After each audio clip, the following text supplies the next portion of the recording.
Hey guys, so today I wanted to do something a little bit different. Today I want to just talk about the show, do a little bit of possibly a retrospective, a little bit, think of it like a podcast. And I didn't want to do this alone, so I actually have help. I brought a friend with me today. Hi, it's me, the Green Chikorita. I thought you were going to say, hey guys. Hey guys, the Green Chikorita here. Hey guys, Exactly. what's going on? You know, Hey guys, it's Scott here. hey guys, Scott the Wasp here. No, hey guys, the Yeah, Green yeah, yeah. Chikorita here. Let's go. We're so socially awkward. It's intense. Exactly. It's a competition. Took us so long to get this set up. Don't tell them that. Don't That's tell them what's going on behind the yeah, scenes. They don't need to what know it took us like they an they hour to they record they this. need to know. The people need to know. They need to know what we think about the show, not Well, how bad we are at recording shit. that's for another time, right? That's for part two. That's for part Cliffhanger. two. That's for part come two. back come back for seeing us completely fail at recording. Yeah, no, we'll Okay. change the history to say that we didn't fail at recording. We'll retcon it into that we were always Exactly. recording. It's all been We a bit. This is yeah, always a no. joke. No, yeah. No, it did not take us that long. We changed history between Exactly. episodes. But yeah, So, we're just gonna talk about the show, and we're talking. yeah. It's only about season one today. Only about season one. We're On, not getting to season two. only Not trying to season die. 1 because we need to farm content. I mean, we need to have separation for those who don't want to listen Mm-hmm. to Mm-hmm. We long, need to pace it. long multiple hours, right? I think people would probably listen to it. I just don't want to talk about season one and two all in one go. Yeah, no, That's that's honestly completely the fair. reason. You No know joke, that, no that that- haha. that's a completely fair reason, right? I But think it's yeah, pretty fair. eh, Yeah. We're even talking about the pilot too. yeah, That's pretty my cool. yeah, no, it's gonna be great Are because you okay? I'm having so much fun because I looked back down at my notes for the pilot and I'm like, oh yeah, I Oh, is fixed it these. finally dawning on you what we're actually doing? Yes, I It's the know. reality of this situation I'm like, oh my closing in on gosh, you. oh I'm my looking at my gosh. sticky notes that I wrote down, not on a piece of paper, that I have awkwardly stuck to the front of my desk Yeah, because I didn't no, want to lose them. I Yeah. okay. Well, let's get into it, I guess then. Well, actually, I think before we get into it, I do want to ask you, how Okay. like familiar are you with Hell of a Boss as a whole? Like, how many times have you watched the show in its Okay. entirety? Just to In like its gauge entire. how much you're going, like we're going into this with like different levels of knowledge, right? Because I've rewatched the entire show 3 times now.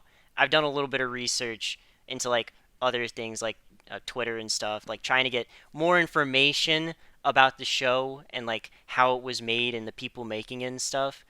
And obviously that's probably a lot more than you have. Yeah. So, mainly I've only barely watched it once, and then I actually rewatched it for this. Some of the stuff I do remember, and some of the stuff kind of like stuck out to me, and I was like, oh yeah, I remember this happening, and being like, why did that happen? Or and we'll get into some of that stuff, but I mean, We'll get into mainly this stuff. we'll get into that. We'll unpack it later, and then you just cut This to is a the setup. VCR tape thing that all those commentary Oh yeah, people the do, video. where they And then stick you the flash tape back in, all the way like a yeah, hundred and then years. it rewinds or Aristotle's whatever. text. Yeah. And then it ejects later when we do a transition to the next Yeah, topic, and then we and put a new tape in. yeah, no, I love that trope exactly. though. That's actually funny as shit. It is really funny, but yes. So I mean, I've done some research. I've seen some of the. I haven't done that much research to the point of you. I'm pretty sure, but Yeah, no, I know I wasn't expecting that. I didn't ask you to do that either. I I know enough about some of the smaller things, but I'm and I'm gonna have a bunch of people in the comments being like, "Why did you bring on somebody that doesn't really isn't really a fan of the Well, I show?" think And I'm I like, think it's I think it's important because it's like I obviously was someone who was like a super fan of the show. Not like the biggest fan you can be of a show without like, you know, I would delving say too deep. yeah, like, oh, every time the show is on, I'm tuning in, I'm watching it, I'm really invested in the character. I want to see where the story's going. I was like that level of fan. I did Mm-hmm. nowhere near Stan, but like that realm right before super fan, I would say. Yeah. Because I really did like this show. I was like recommending it to a lot of people. I think I even told you about it Yes, you way back did. when it first came out, and I think that's what initially was what got you to watch one of the Yes. episodes. And then I was like, oh, this isn't really my flavor Yeah, of it was the show. Lululand episode. I Yep. said, yeah, there's a lot of curse words and like, the topics that they choose are a lot of like, And then not I, babifying you, but like, it's just like I know you didn't really watch shows like yeah, that. I mean, and don't get me wrong, it's not like I didn't enjoy it. It's just not really my kind of thing, if that makes sense. And I mean, now that it's a bit more like cohesive, if you could call it that, a bit more complete, and I was able to watch it in its entirety without really feeling Yeah, you're like, able to binge it yeah. all in one go. I was like, yeah, this is like the Breaking Bad effect, as coined by of my friends, where some of them watched Breaking Bad when it was coming out, and then they were like, yeah, so you got to really think on what Walter did, and then with this, you're just able to see one after the other, and you're able to be like, why, or oh, this makes sense now, you know? I think that both of those directions of watching every episode back to back really has changed my perception of some events and scenes that happened in other episodes. Because, like, when you're waiting months between each episode, it's really hard to, like, reach into your mind to remember, like, something that was set up in a prior episode that, like, either is just getting actually paid off, which is always really cool. It's nice when setup and payoff happens. Or Yeah, just getting completely like shit on by a future episode or scene, and you don't realize it because until you either remember the context or, like you said, like you go back and actually rewatch it all in one sitting or over the course of like 2 days or something. Because Hell of a Boss isn't that long. yeah, There's not like no, it's. I mean, it's funny because I guess I'm a problem because I keep getting people into the show. The other day, someone was like, "Oh, I saw your Hell of a Boss video. Is there like a way I can watch it? Where is it?" And I was like, oh "It's my on gosh, it's YouTube. It's in a YouTube. playlist." I'm currently looking at it. They have a Chaz profile picture on Discord, Oh and no, they really like the show. I don't think I it's mean a that's no-no. good. I mean, they really like the show. I might have them. I might have them on in a future video to talk about it because I think it's like a cool perspective to share, right? Yeah, Like when you have all these people who have like different conceptions of what the show is and like how in the grand scheme of things, it's like it's a show, right? People get different levels of enjoyment out of a show, and it's not like the most, neither of us are like professional showrunners or anything. We're nope, just people who not at all. partake in media and stuff. And I think Yeah, what I really enjoyed about the show and what you got from watching the show, even though it might not be the same, it's still interesting that I guess we both ended up in a similar place at the end of it, huh? yeah. I mean, and like I was just kind of being a bit teasy, a little bit silly, about the Bit silly. a little bit silly, Dare say a just little about you being the gooster. contagion that is spreading the series. Well, as much of a hater as I've become, I wasn't always a hater. I didn't choose this path. It chose it's me. uh, when I'm gonna be honest, a little bit of spoilers, but when I rewatched those early episodes, I fell in love with the show again, and then Yeah. I got pilled with the hater core energy again. Like they spiked my fucking drink. I was sipping on the awesome juice, and then they started spiking it with haterade, and I was like, And "What then the you fuck started happened to my noticing. soda?" Yeah. Yeah, and then when I sipped the haterade while I was rewatching the earlier episodes too, and I was like, I should get a new drink, but I couldn't stop noticing things. And then like a cool Yeah. thing would happen, and I would be like, "Oh, I remember how much I really like this." And then I remember, wait a minute, that doesn't make any fucking The sense though. Now oh yeah, no, no. And I mean oh no, my that's rose kind tinted of glasses, they're breaking. that's kind of I had a very similar experience with actually two different series. Obviously, like I only barely glanced this at the beginning, right? When you kind of initially told me, "Hey, you should watch this." Um but You will watch Helluva Boss. I kind of had a similar experience when I was this is gonna sound a bit weird, but when I was rewatching Digimon, like the first couple seasons, and also like Digimon. Pokemon, because I remember being like really into it when I was younger. I was like, "Wow, this stuff is like flawless." It And was then I always on looked at television. It was always rerunning constantly. yeah, and I started looking, and I started like thinking. I was like, "Wait a second, I this." started thinking. I started thinking. I Um, gained consciousness at I, age 49, and I I started, realized. I started noticing. But no, no, like it's kind of that similar experience where you're like you fall in love with it again, and then you start noticing the inconsistencies and the errors, and sometimes you have to kind of like look past that, right?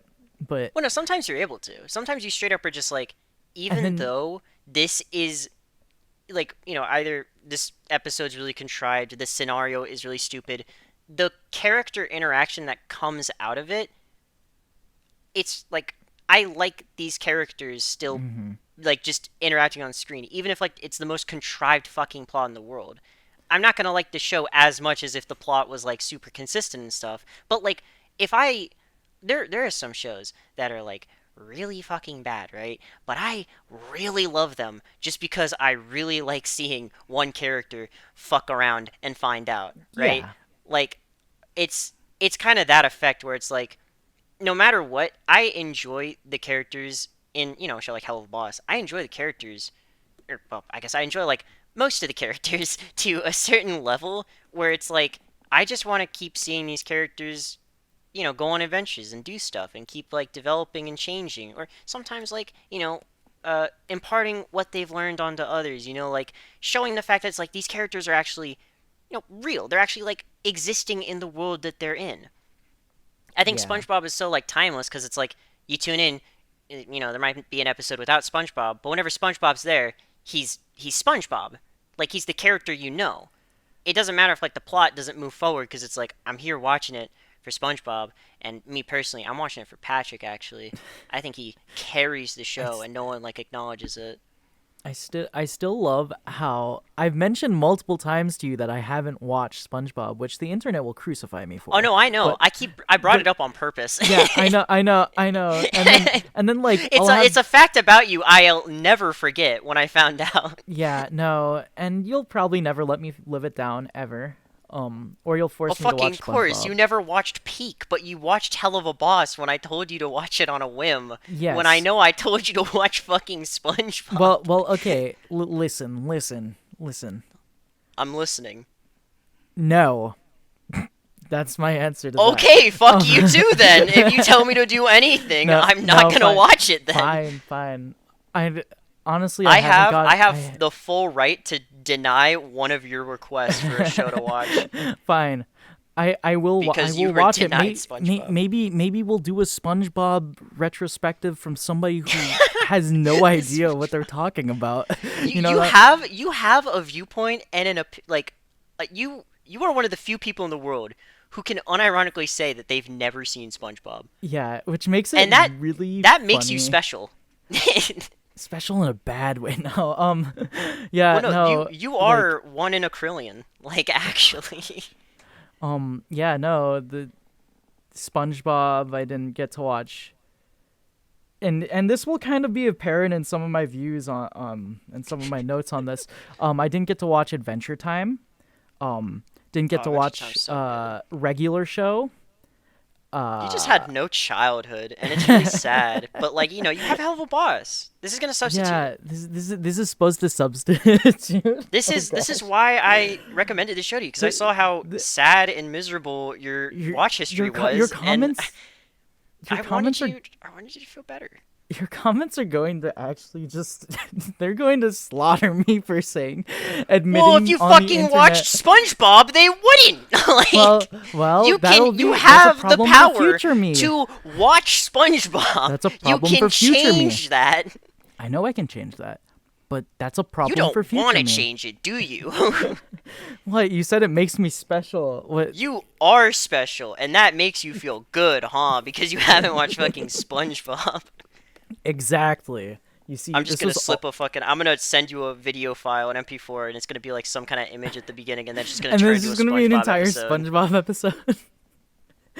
I'd send you the boating school one. That's a really really good And one. you send it to me, but it's sped up to 1,000% so that I Well, can. yeah, so I'd just send you all of the SpongeBob movie in a Discord GIF. Not that I have that, but like if I did, I would Yeah, compress it down to like under 8 and megabytes. and then so it just quickly flies across the screen, and then you're like, "Ha! You watched SpongeBob," and I'll You've be like, watched "I know it." SpongeBob, you idiot! I'm gonna You hide fell for my SpongeBob trap. in one of my. I'm gonna hide a whole episode of Oh SpongeBob gosh, in this podcast, and no, I'm gonna. And then you're I gonna watch it back, I and you're gonna be like, "Oh no, my God, I I'm then I watching can't watch SpongeBob." this. I can't watch this then. Well, then I That guess would you're ruin. never gonna know how I'm gonna edit it, because SpongeBob might be Gosh. there. Oh no. Comments, please help me. You're gonna cut that How are you out. gonna read the comments? It's on the I'm just episode with I'm I'm SpongeBob. gonna pause the video and I'm Well, if going. this video gets taken down, it's because Viacom took it down for having too much Oh my SpongeBob. gosh. That'd be But really anyways, funny. yes. That is going to influence some Well, of yeah, my it's commentary. we're coming at this from two completely different viewpoints, you know. But at the end of the Yeah. day, guys, I'm gonna put this little like disclaimer here, guys. We're friends, guys. We're Yeah. friends. Please, Everyone get along. Everyone chill, please guys. don't. I don't Please hate this don't guy for flame not me. watching SpongeBob. Please don't flame me. That's all No, I ask. no. I'm not gonna No, flame no, you. no, no. I know you're not. I'm talking to the comments. Don't worry. The comments aren't here right now. Stop thinking That's about the true. future. Just That's true. Okay. talk about from your heart. Say Okay. you hate SpongeBob and you think it's mid. Like just No. say it No. so they know. No. Just No. let No. them know how you No. feel. No. No. No. No. No. No. No. Not happening. It's fine. Okay. It's fine. Okay. It's okay. We can stop Okay. talking about SpongeBob anytime you want. But Yes. if you We. want to keep talking about SpongeBob, No. I'm No. totally fine to do No. that. No. We're going on Leave a because comment I if know you you're want a gonna edit the SpongeBob SpongeBob retrospective episode. in the future. You're gonna edit the SpongeBob episode on this entire segment, and then I'm gonna. What? Why would I do that? Okay. Anyways, let's actually Look, get if you're onto the watching any topic. SpongeBob episode and you need to get someone into SpongeBob, show them the Rock Bottom episode. That one's Oh really, really, gosh. really good. That's all Okay. I'll say on that. We'll Are, drop it are, now. are you going into the actual thing? Are you We gonna can like? talk. Now that we've talked about our backgrounds and how much we Okay. know Yes. and how much we Okay. don't know, Okay. do you want to start talking about Helluva Boss? Yes. Man, this is a long intro. Yeah. Let's talk about the Well, okay, pilot then. that wasn't an intro. That was clarifying A your fucking lack tangent. of SpongeBob. Oh gosh. Okay. So yeah, the But pilot. yeah. So the pilot. Yeah, the pilot. So It's pretty good. yeah. I like it. I like it a lot. I, did- Actually, I'm curious. Have you seen the Has Been Hotel pilot? I have. Do you feel like, because I know it's a, I don't, well, actually, I don't know if this is like super common, but I've heard from a lot of people that I've talked to specifically that like a lot of people back when both pilots had aired and stuff, and even nowadays, a lot of people prefer the Hell of a Boss pilot to the Has Been Hotel one, and like of the pilots that VivziePop has made and their studios produced, a lot of people seem to think that like the Hell of a Boss one's just the best one, and I agree with them. I think the Hell of a Boss one's Yeah. really good. I mean, yeah. If we're like, I did watch Has Been Hotel, that one first because, Well, it came out first. well, yeah. Yeah. I mean, also I wasn't really gonna get into to watching anything else really at that point because I didn't really have a catalyst for it. But yeah, no, You didn't have me to tell you that. Yeah, I get it. I agree. I do think the pilot, not for Has Been Hotel. The pilot was for the series we're talking about. Hell of a boss. Yeah, Not SpongeBob. not SpongeBob. Yes, I think that the pilot is a lot more. I guess there's a lot more content. I think Has Been Hotel does a pretty good job of like fleshing out the premise and stuff, but I definitely I think it puts so much shit in its pilot that it's hard to understand like what an actual episode of Has Been Hotel is gonna look like. yeah. It just kind of shoves like every character at you. But then the Hell of a Boss one, it just kind of like lets the characters breathe and you get to see their interactions. Hmm. It's actually funny when rewatching the the pilot. I didn't know what IMP like stood for. I thought it was just like a joke, like oh, it's imp, right? I didn't know that it was actually like an acronym that meant something because like it had been so long since I'd watched the Yeah, pilot, right? it's like So like it was something really murder cool. professionals. I forget. Immediate Immediate murder murder professionals. professionals. Yeah. Okay. Yeah. Yeah. It's either Yeah. immediate or instant, but I'm pretty sure it's immediate murder professionals. If it's wrong, I'll put a comment on screen. Yeah. And But yeah. No.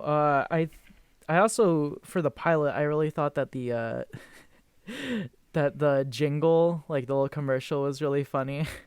oh, that was cool. I like that too because it characterizes like Blitz and Moxie a lot, and also Mm-hmm. Millie's voice is so weird in the pilot.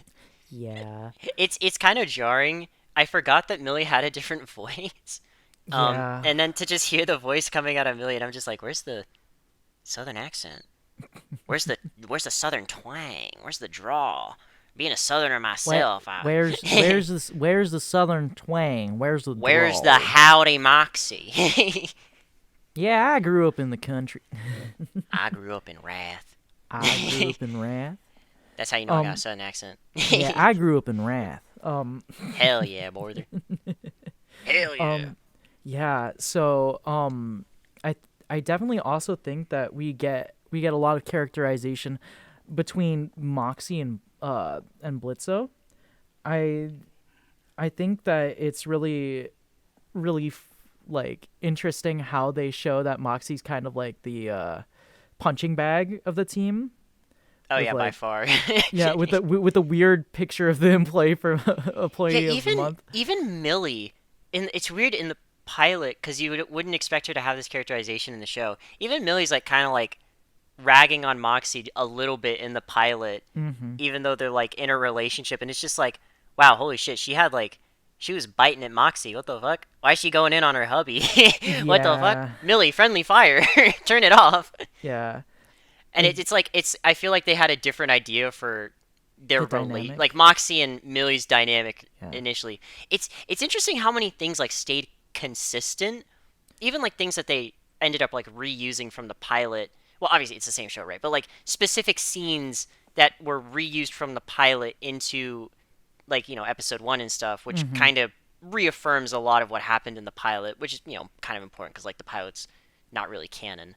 Yeah. And it was cool that in the pilot you could actually see the. I know many people know this, but like the Has Been Hotel. There's a scene from Mm-hmm. Has Been Hotel that's playing on the On Luna's monitor. yeah, Yeah, on in front Luna's of Luna, computer, and right? it's cool that it's like confirming like this series takes place in like the exact same time, like same place. You can actually, Same yeah, it would be the universe. same time because it's the yeah, and same universe and everything. It's nice that it's like I don't know. It's weird to say this, but it's like sometimes when there's like a quote unquote like spin-off show, it's really ambiguous if it knows that the main show happened in the Mm-hmm. spin-off. They don't like confirm it ever, but they kind of like just take place in the same setting, same characters, same everything. And Yeah. it's like, do they know that there's like a whole nother show going on?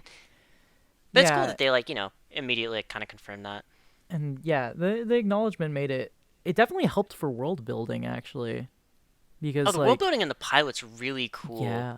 I like the designs of a lot of the settings and the backgrounds. I think that the colors. I think Helluva always has like, for the most part, it's got like really good direction with like colors and lighting in a ton of scenes.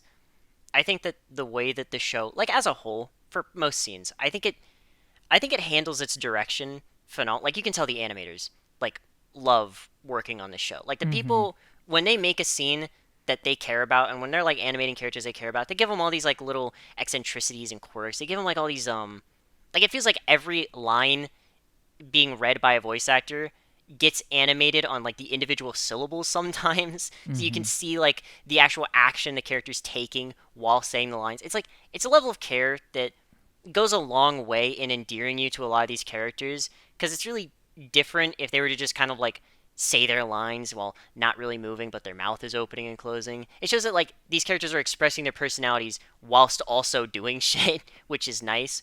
The fact that like they aren't also afraid to like stretch the expressions of the characters really far to like exaggerate things, specifically with like Blitz. They Mm-hmm. go really all in whenever he's yelling and stuff. It's really cool. It's nice to Yeah. see too. No. Yeah, a lot of what makes like I guess kind of rewatch but just general watch of it is of the pilot. I'm gonna elaborate because the pilot I kind of like again glazed over and then I was like eh. But at the beginning I have a lot more of appreciation for it now. But yeah, no, the voice actors definitely went for it in the way that there was a lot more passion put into it. It was a lot more of a passion project, right? Yeah, on like And every front. mm-hmm. This was a show that all the people working on it wanted to be made, and it's really cool that they actually got it greenlit. Like Yeah. that's crazy, and it got like hundreds of millions of views. So Mm-hmm. more successful than anything we'll ever fucking do. Yeah.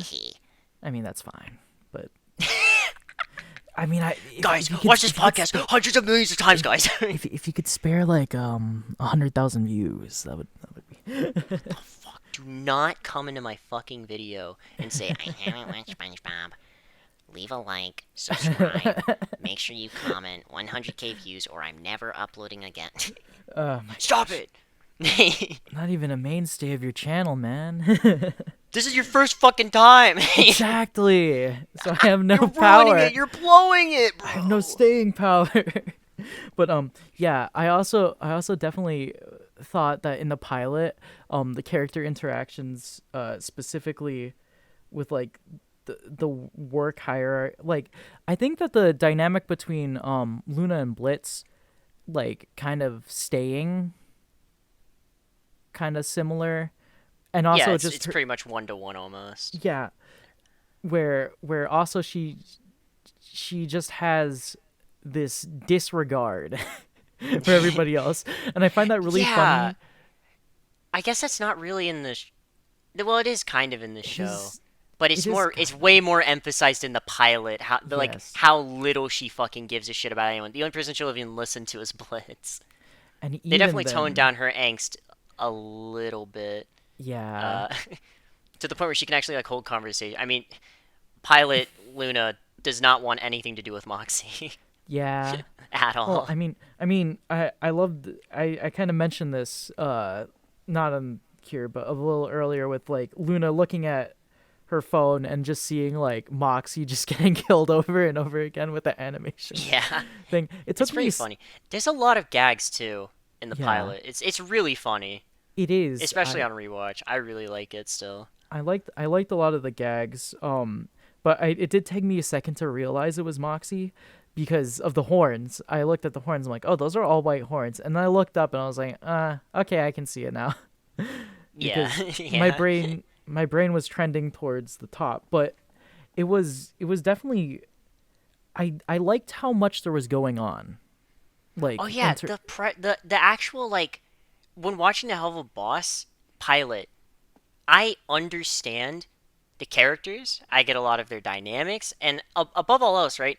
I get like the pitch for the show.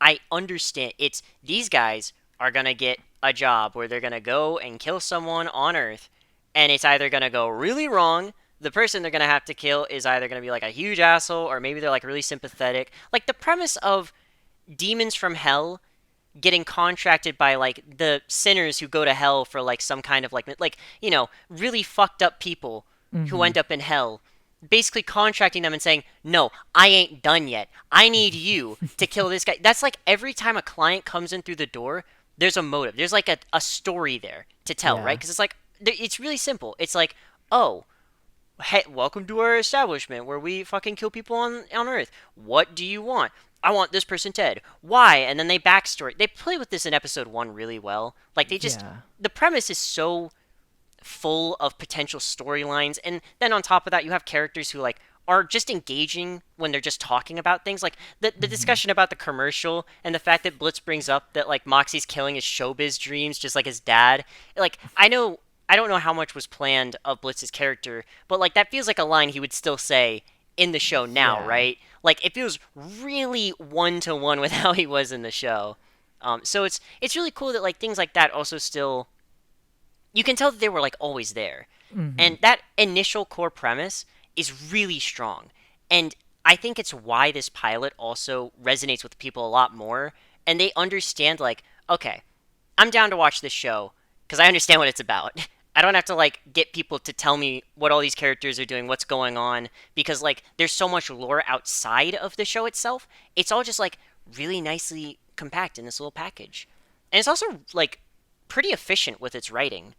Most of the scenes, like none of the scenes, like drag on for too long. Hmm. They don't really like they don't waste time. They know that like you're actually like because it's a pilot, it's a pitch, right? They just kind of like keep moving along to the next thing. But whenever like a conversation needs to breathe, for the most part, they let it breathe. The show kind of has a tendency as it goes on to like not want to let characters to talk for some reason, but like cutting scenes short when there's probably a really good scene there. But we'll get to that. I But it's really cool. I really liked rewatching this pilot a lot more than I thought I would. Honestly, I didn't think it I didn't think I would be as invested in it as I was the yeah, first time, but I almost kind of like it more now than when I watched it initially, which is yeah. weird to say. For me, there was one thing that I did kind of find a little funny, but and I'll probably bring it up a bit later, but kind of the way they treat the kid that they accidentally shoot, right? They bring him to Yeah, the hospital, right? I found the triple defibrillator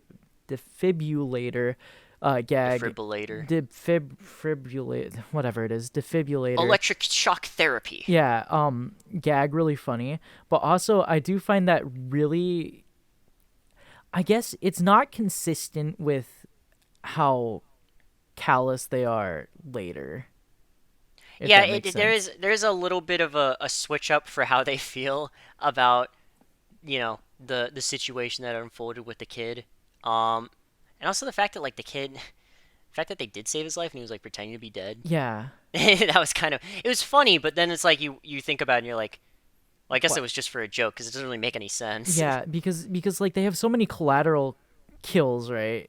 Well, Throughout yeah, the series, yeah. and they don't care. So why Well, why no, a yeah, kid? I think that's more so them changing the focus of the Hmm. characters themselves because like I mean, well, actually, we can actually because this is a really great segue if we want to start talking about episode one. That's kind of Yeah. the plot of episode one is the Yeah. fact that Moxie they kind of recycle the idea, but they think like way more character specific because like Hmm. in the pilot you don't really get the impression that like Luna or Blitz would care if they kill a random passerby, but Blitz does care in the pilot, which feels weird because Weird. I'm way more used to like show Blitz than pilot Blitz. But like at that time, you don't know anything about Blitz, right? In the pilot, Yeah. right? So it's more believable. But definitely with how episode one transpires with Murder Family and the whole plot of it, the fact that it focuses on Moxie and his dilemma about killing a human, Hmm. that makes the pilot's like premise way more focused because now it's like, hey, this character specifically, he's a weirdo for thinking that killing is weird. Yeah. Boo. And And even like Millie, his wife, is kind of just being like, boy, it's what the fucking client wants. Like, what the fuck? Like, come on, man. Like, this is our job. Like, yeah, like what the fuck?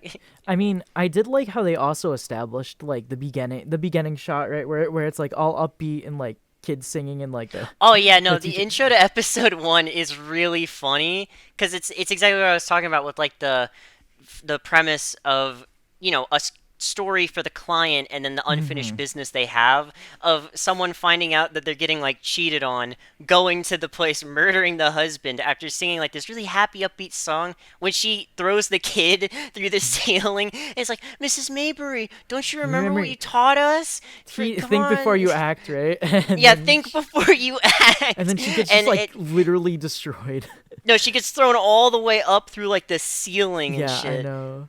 The Like fact that she there's like a kid in the corner who's a dunce, I think that's really funny too. Yeah, and the Uh, fact that I she, think that she he. drives through the fence instead of like Hmm. the road. It's a really great opening scene. Like it's really good. It's really funny. It also makes her like her actually as a bit more of a sympathetic client, right? Yeah, We it don't gives really, her character. yeah, She we has like don't a story there. we don't really get to learn much about her throughout the show, right? Because or Well, well, throughout the episode, maybe that's you like know what her I only. Yeah, it's like her you, only you, scene, and then like at the very end. Uh, where they're at the yeah, celebration cake. Like well, her yeah. only scene, and then she also has Blitz, Well, and she's in the office. Yeah. yeah, and she's antagonizing Blitz and whatever. But She's been a little bit of a problem. yeah, I did find the problematic or whatever client button really funny, and everybody else was ignoring The fact that it. there's a button for Stolas as well, Mm, is kind of funny world building because it's like, has Stolas like caused a situation at the office headquarters before, yeah. which I'm willing to believe. Mm, But but yeah, it's really cool. It's a really great like start to a first episode. Actually like hooked me in immediately. I think it also shows that technically our bad guys aren't even like in this world. Our bad guys aren't even that bad in this certain scenario, right? Because Well, yeah, it's interesting that the villain of the episode is like someone who had murder attempted on, like, someone who mhm, survived getting murdered. But then you find out the subversion that, like, the entire family is like these horrible human evil. hunters. I don't know if they're like cannibals, but like they've got body parts strung up on the walls everywhere. Like they're crazy. It's Mhm. called Murder Family. And they're all insane. Like the kids are in on it too, which means that the parents had to like teach And them, yeah, indoctrinate them kind like of, right? but like the fucked up thing is that like it's a normal they function as a family like normally. Like they actually Mhm. genuinely care about each other. Which it's like even though they portray it in a really comedic way, it's really interesting the fact that like the person who ended up in hell being Miss Maybury, and probably the entire family ends up in hell, right? When they But die. she So, did because she was established as a really good character, and then she had one moment of weakness, and it wasn't well, even yeah, really like yeah. She literally, that's her line is she's just like, you're a good person for like your whole life, and then you have one bad whoa, day, yeah. and now she ends up in hell with all the other people. Be, That's like really interesting. It kind of shows like how unfair it is, because it's like, yeah, for her whole life, she was good. and it wasn't even. I mean, yes, she killed her husband, but her She did do husband a cheated on murder, her.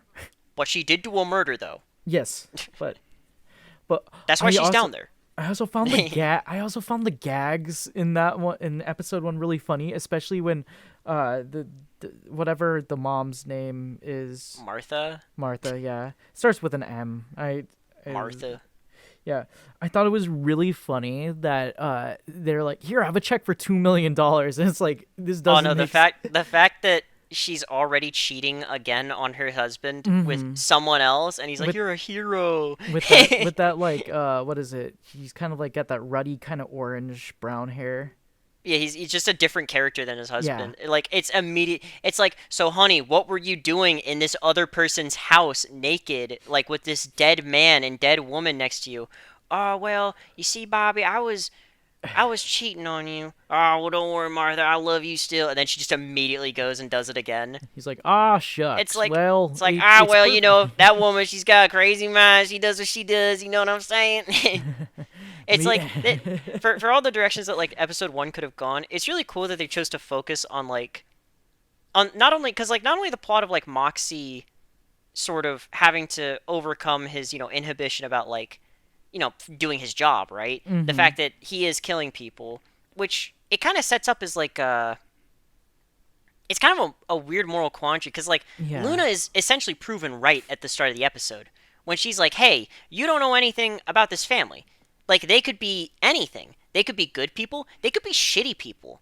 Like they could be anything. You don't know. You just know that you have to kill them. That's your job."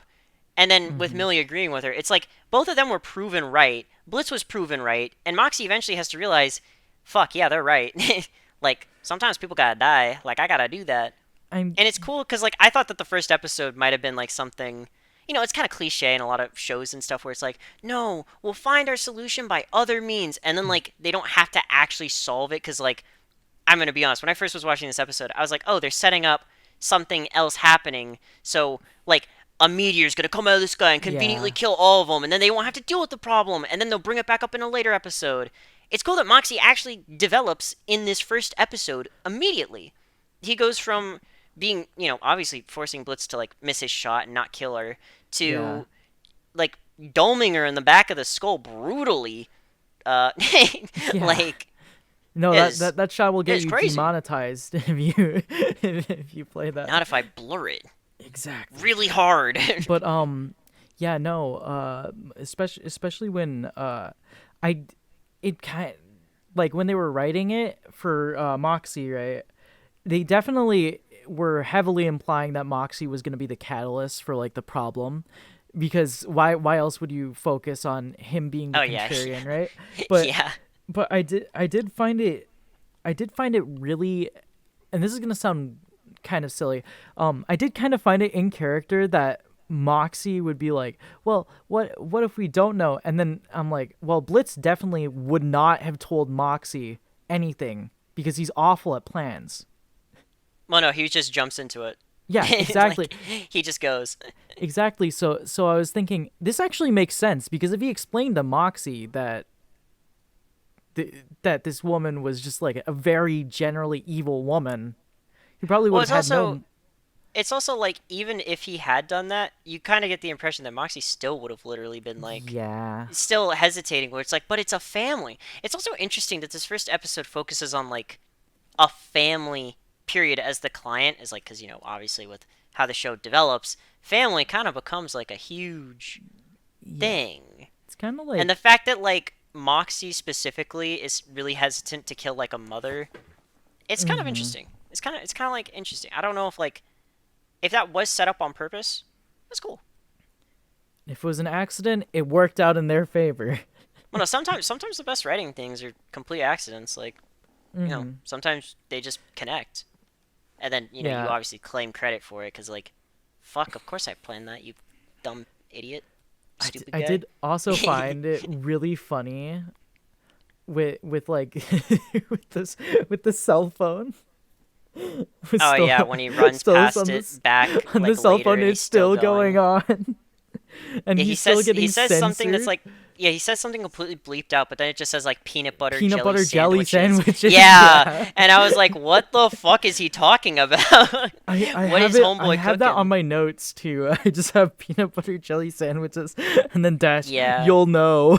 And I'm like, yeah. yeah, I I think I remember. think it's also really interesting how I've mentioned this before on my channel specifically, but this first episode kind of sets up Stolas in a really fucking manipulative way to Yes. Blitz. Like he is downright like completely manipulative. He's Kind of literally controlling, yeah. making well, not only controlling, I don't know if this impression came across to you, but obviously he has a little bubble so we can like see what Blitz is up to, right? Because Mhm. it's like you see him in the bubble, so it's implied that like okay, Stolas can like see where Blitz is and like what's going on. So you would obviously see his injury in his arm and the fact that he's running away, if not when he makes the call, like while he's making the call, like while he's Yeah. talking to him, and the fact that like he's like, yeah, I'm kind of busy, Stolas, like I can't really do this right now, Try not but to get like my head blown it's off. it's almost kind of the way that I interpret the scenes like now and even back then it was kind of like did he call him now knowing it was a bad time to kind of like make him be frazzled and like make this deal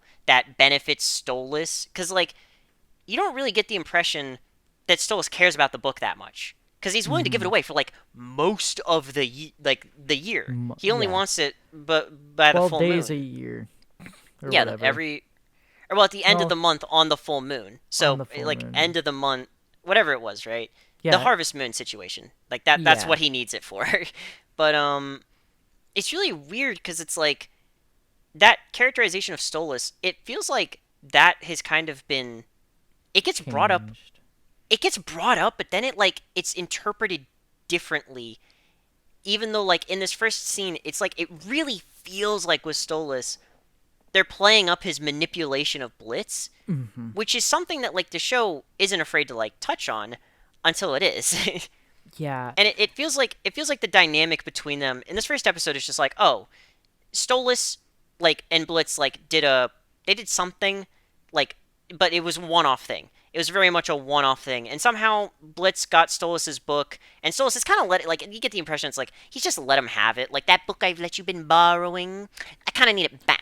My grimoire. My grimoire. I kinda need it Oh, back. Blitzy. Oh, My Blitzy. grimoire. My grimoire. My peanut butter jelly sandwiches.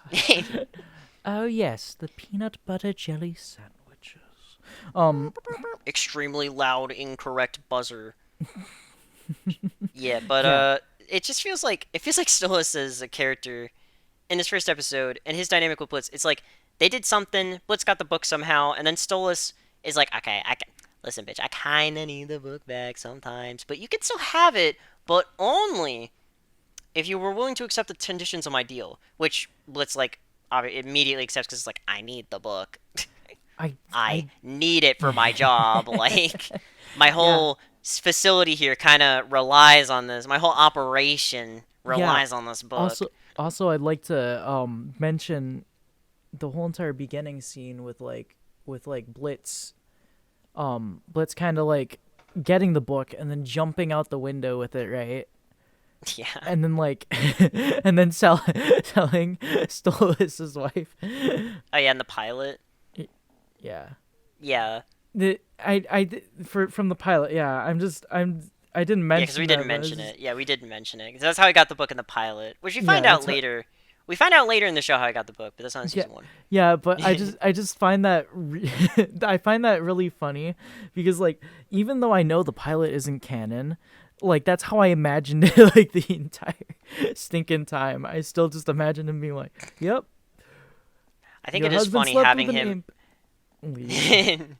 Yeah, you haven't rewatched season two yet, have you? Right? No. Okay, that's really funny when we do our retrospective on season two. Yes. Yeah. But yeah, Um. it is really cool that in the pilot they just have like that joke.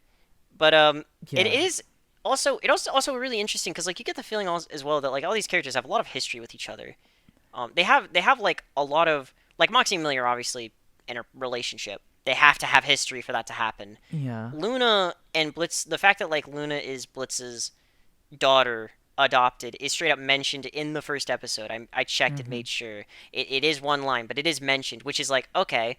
There's a lot of story there because obviously she's like a wolf hellhound thing, and he's an imp. Like he adopted her instead of like Mhm. an imp. That's interesting.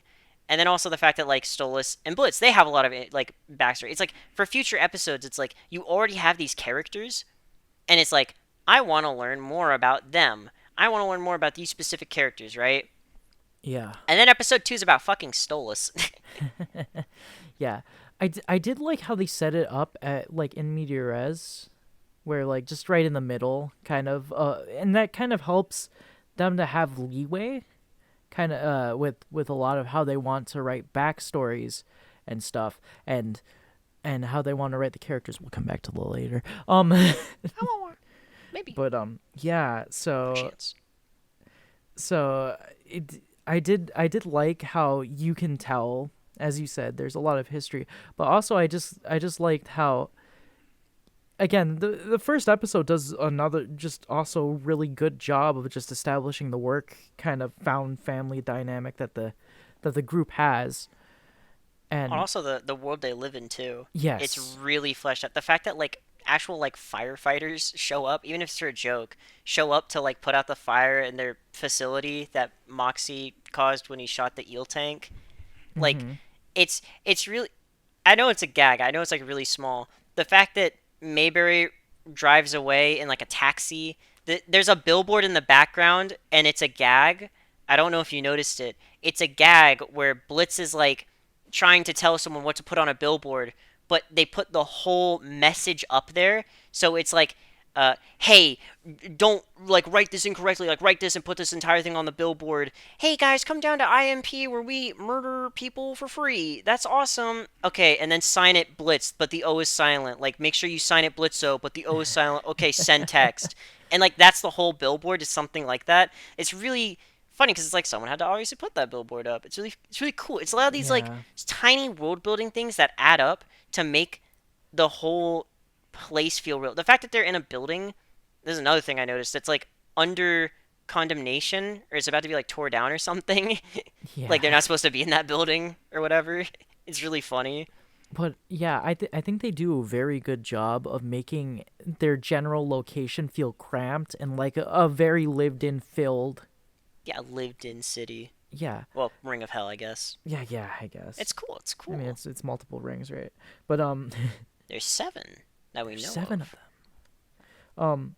Yeah, and I do find I do find it really funny the human callousness as well. I kind of mentioned this, but also just like the human callousness, and kind of overuse of force when the police. I didn't mention the end of the Oh, episode, the but ending with yeah, the family getting blown when up. with the police We shooting a finally literal found you. missile. So that implies that they had been looking for them, right? Yeah, But yeah, but the wife had always been yeah. They were called. just on TV at the beginning of the episode. Yeah, so Yeah, so I it's kind of rough because it's like you think that the what's it called? It is kind of possible that maybe there's like a time gap between when she died and went to hell, and then they went and became cannibals or whatever, their murder family thing. I don't know if they become cannibals specifically, but like, their yeah, whole murder family situation more happens and yeah, then they get hunted. psychopaths. But like, regardless of anything, it does feel weird that you show them all on TV. Like the wife specifically, but like she is a part of this family. Like they know that she's a part of the Yeah, family. and then they're like, "We Like found you." yeah, and then they blow the. It is a really funny joke though. Yeah, it is And really it funny. would be, I think you could really easily just change the line to just be like, "Oh my God, what's inside that house? Blow it up!" Like they realize like what's going on or something, and then like just changes it. At the end, it's not like that big of a It's yeah, no, deal.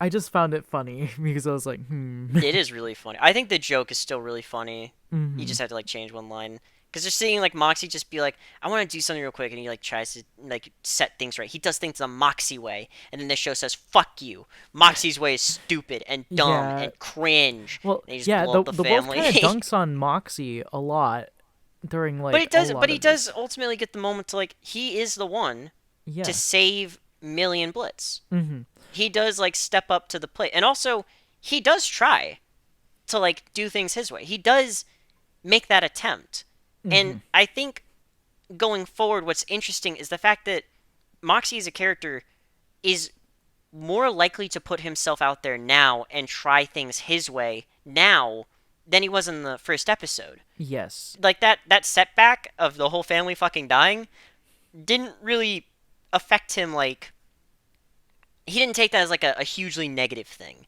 It didn't like fuck with him for like future episodes or anything. He kind of just was like, well, They're there's dead. always next time. Yeah. They did kind of like threaten to torture me, so like, mm, I don't know how I feel. I'm kind of Well, conflicted. The dad yeah. bought a cool remote though, for the And kids. yeah, I do find it interesting that that Moxie still keeps some of his morals, like, and it's weird to say that he's more of a morally grounded character, but that it makes sense because if you just had everybody be happy murder hobos, then it would just Well, yeah, out of all the characters and what we know, like Luna completely apathetic. Blitz is just completely self-obsessed. He will kill people for personal gain. He does not care. And yeah. then Millie, like we learn this later, but like she's from Wrath. She killing's in her blood. So like Moxie's kind of the only character in terms of the world itself and the personality who can even like have the perspective of like I'm not even against killing necessarily, but like let's just talk about this. Like do they deserve Empathy. it? And it makes it really interesting because it's like again Moxie's the only one. Yeah. Like Stolas is even shown to be really manipulative in the episode, so it's like, well, he probably manipulates someone to fucking die. Like I Mhm. don't know. Moxie's like the only person who's just kind of, and yeah, even Miss Mayberry is like, Yeah. well, it's kind of fucked up that the whole family died, but I guess I paid for it.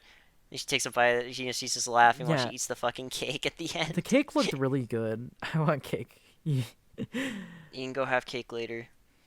I have to make a cake. Or buy one, but yeah, I that was basically all I had to really say about episode 1, but the too long didn't read or too long didn't listen to TLDL. Um I think that it did a very good job of being just kind of as you said, a rehash of the pilot, but also it definitely I think did a bit of a better job with fleshing out the dynamics between the team. Absolutely, yeah. And They nailed the interactions between the yes, characters.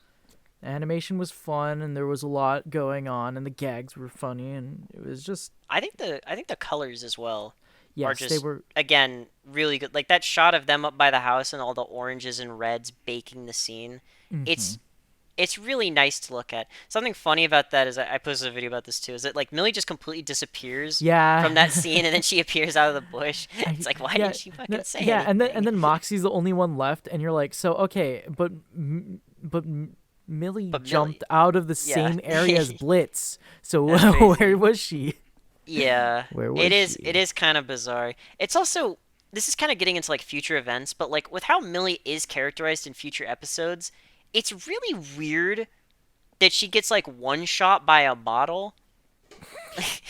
Like in hindsight, Yeah, it's really weird that like Millie is like she's the human or well not human she's the demon pit bull, like you can't take down this Millie character if she thinks that like her like Moxie's in any amount of danger. And I guess maybe she didn't know Moxie was in danger, so she didn't get like her Hulk power up, like her yeah. insane like seeing red going insane like sicko mode.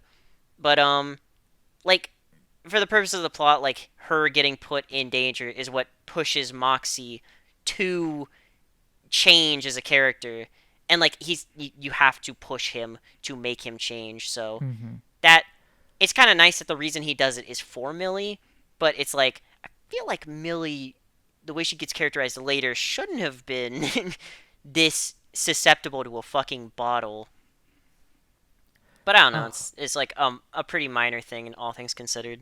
that reminded me of my of like the fire bonfire scene. I figure I should mention that, like the the scene where Where they they're get lit on strung up. fire, Yeah, where they're about to get lit on fire. I but just they're found it immune to so fire. funny that they were so apathetic about it. It was like, we're fireproof, Well, I whatever. mean, it's kind of funny world building. That's like, yeah, demons and imps, they, they're fireproof, I guess, because they're from hell. It And she's makes like, sense. "Be gone. We're gonna set Yeah, you and then back she's like, down to yeah, and save. then it's like, if you want, you can shoot us. Well, I'll just shoot you instead. Yeah, that'd work much better. I'm gonna shoot It's your funny. It's stupid, funny. annoying mouth." I will say this because I mentioned this as well in another video, but I figure it bears repeating.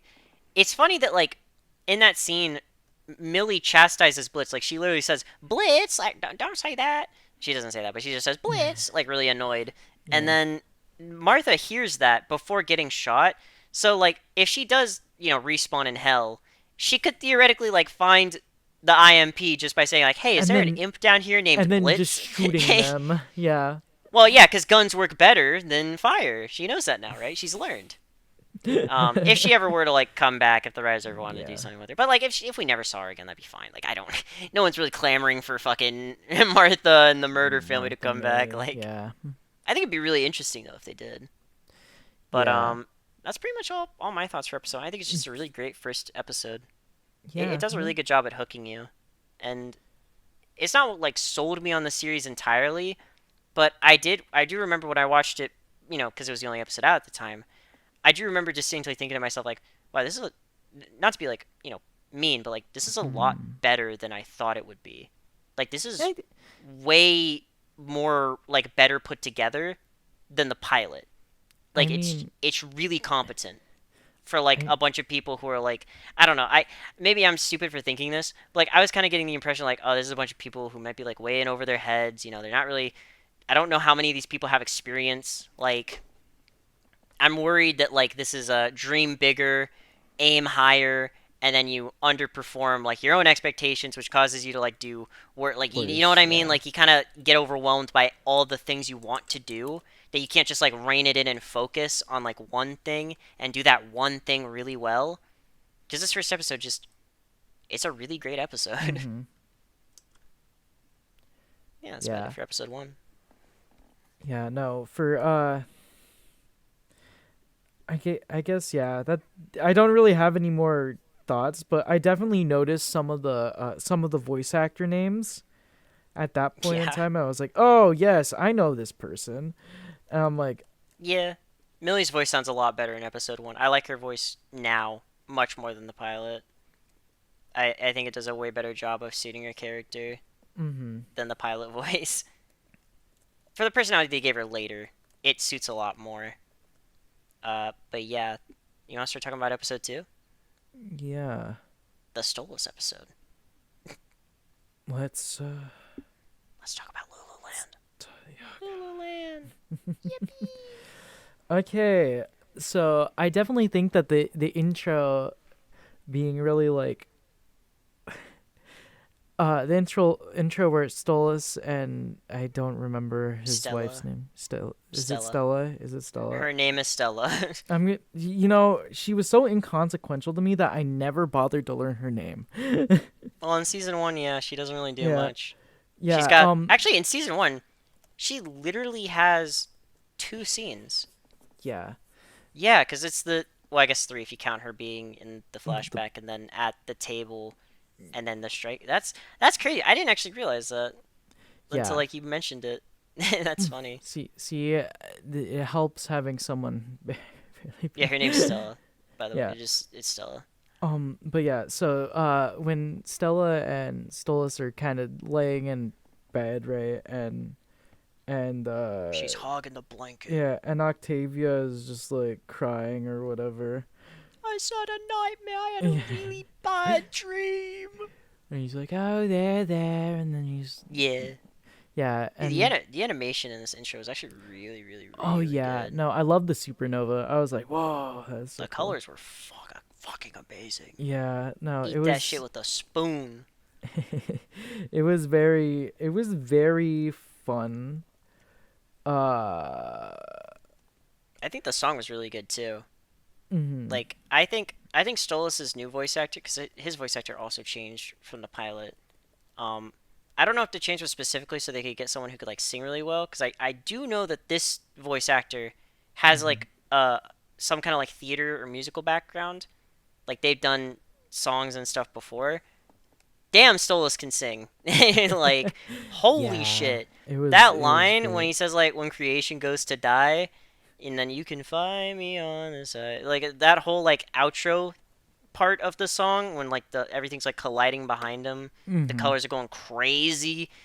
It's not only is it like gorgeously animated, it's also just really you get this sense that because he's singing from the heart and it comes through so clearly in the performance, he really does care for his daughter.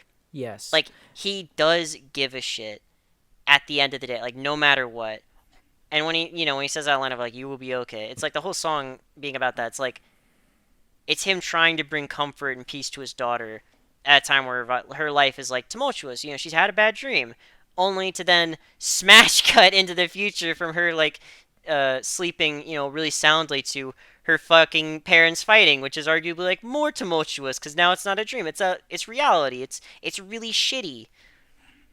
The fact Mhm. that her dream is also about her not being able to find him, right? He's not in the castle and she couldn't find him anywhere. Ties into like later how she's like, "Are you gonna run off with Blitz and like leave me behind somewhere where I can't find you?" He's That's like, like no, it's interesting that no. it's like it's kind of like a connection between like the two scenes at like the beginning and the end where it's like the whole thought is about like finding her father, right? Mhm. She doesn't want to lose him, and he doesn't want to Yeah. lose her. He wants her to feel okay, even if like everything the family drama is written incredibly well in this episode, even though it's like such a like you only really get like two scenes exploring it. Yeah. Those two scenes are filled with so much. The fact that I we see a flashback that's like, I don't know if it's like a decade in the past, but it's at least 5 years in the past, minimum, with how much Octavia ages, to then like smash cut into the future. The fact that you see like the fact that you like Stella isn't yelling at Stolas. They're sleeping in the same bed.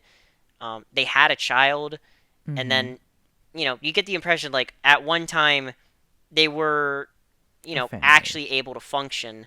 Mhm. Um, it it doesn't. I'm not saying a healthy family, mind you. No, it's not a healthy family, but I'm it's just saying a functional. family. Yes. Yeah, it's definitely functional. And again, it's another episode that focuses on family as like a core idea of the show. And Mhm. it's really interesting because this episode kind of characterizes all of these characters as like being kind of shitty in this like three-person sort of situation with Stella, Stolas, and Octavia. They're different levels of shitty, but like they're all really mad at each other, or the ones who do love each other, they have their reasons, but like they still feel like really conflicted about the whole situation because like the situation is literally Stolas slept with an imp, and his wife knows about it, Mhm. and his daughter knows about it, and his wife is really mad at Stolas. Stella's really mad at Stolas because like she got fucking cheated on with an imp. Like, not even royalty. Like, what the Just hell? an imp, yes. Like Now a you literal cheated on imp. me with an imp. Do you want to sleep with this one too? No, no, I don't want to sleep with that one. That one's disgusting. Oh my god. Only, Yeah, but like only Blitzy. the fact that in the episode itself, like you get the feeling that like Stella obviously is kind of being set up in this episode as like she's gonna probably have some kind of stake in a future event that is going to happen in in regards to this episode. Like it does a really good job of like characterizing Stella as a character, has a lot more to offer the plot because Mm-hmm. her and Octavia don't even like interact in this episode.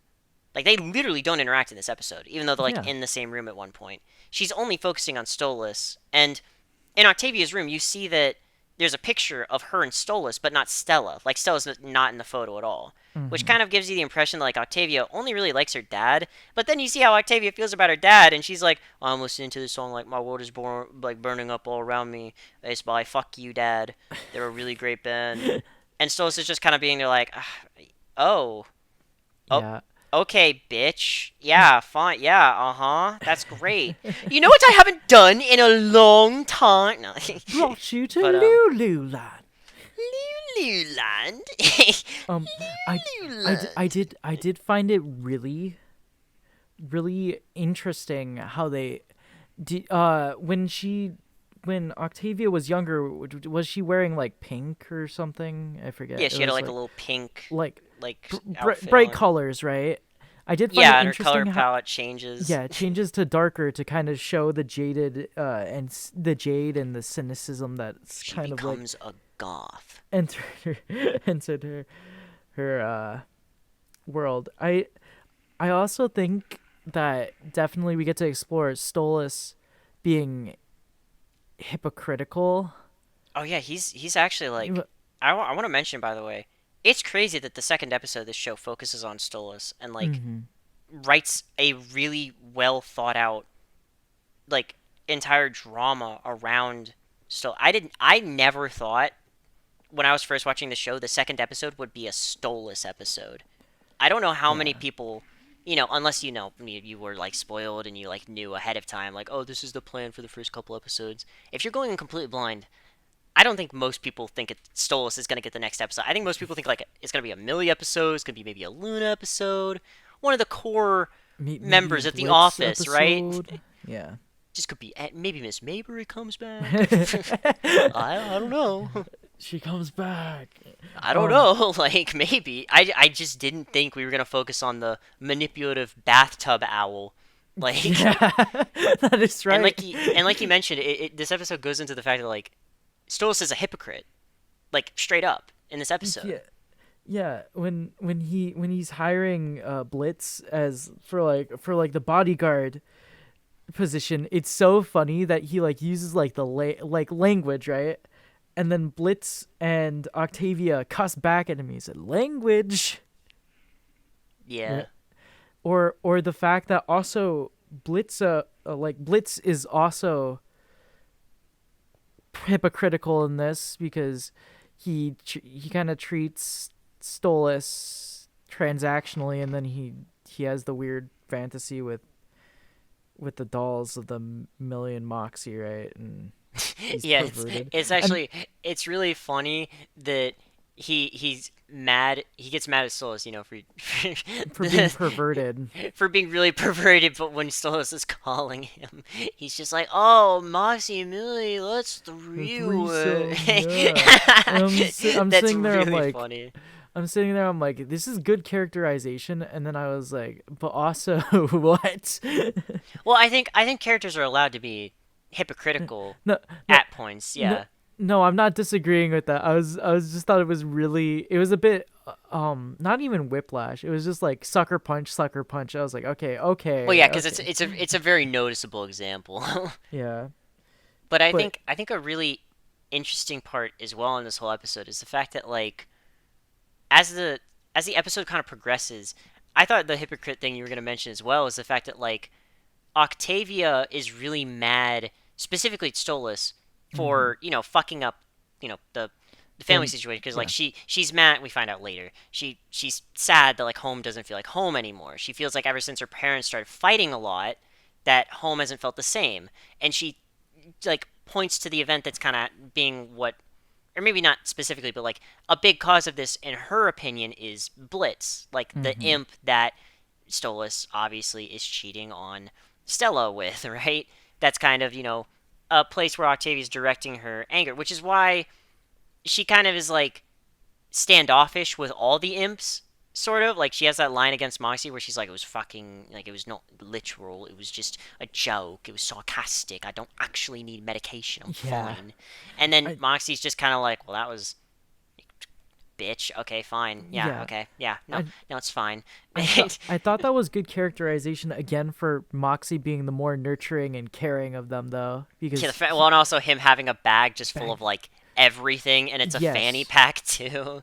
and being prepared and protected. Yeah, which shows a lot of his strengths, right? He's He's the more intellectual. He's a bit of a yeah, thinker. yeah. And I do find it twisted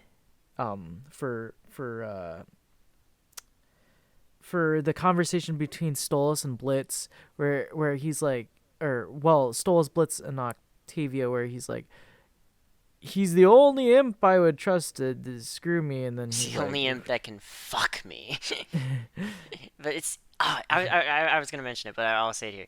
Like it's also funny that the scene starts there with like him being like, "Oh yeah, you know what we haven't done in a long time? I haven't taken you to Lululand. You were so happy there. Let's go to and then he Lululand." immediately And it's swaps to well, selfishness. well, yeah. Not only that, it's the fact that it's like it's implied the way that the scene's going. Stolas wants to like escape his house. He wants to just get the fuck out of this house. And he's like, "Well, I also like need to spend time with my daughter because I haven't spent time with her in a long time." So he's like, in his mind, he's crushing two birds with one stone by like, Yeah, I can get out of the house by taking her to Lululand. Cool, that's a good idea. And it's funny that he's like, "Yeah, I'm taking you, Octavia. We're going to Lululand, and then he but we're changes gonna, it. we're royalty." And it sounds like a bullshit reason, right? Because we find out Yeah, at the end of the episode, he can fucking defend himself. Like this really guy's easily. fucking fine. Like even Octavia, you kind of get the impression could defend herself. Like she's like, "Do we really need bodyguards? Like we're pretty fine. Like we're pretty fine. Like I A don't think we." powerful royalty. She doesn't But say some of that, us but have bodies that they want to do devious things with, or whatever his line is. yeah. And then, Uh, and he's like, well, he, maybe he's one of us. he's like they want our riches and our And our bodies. bodies. Yeah, and I'm just like, Yeah. okay, bro.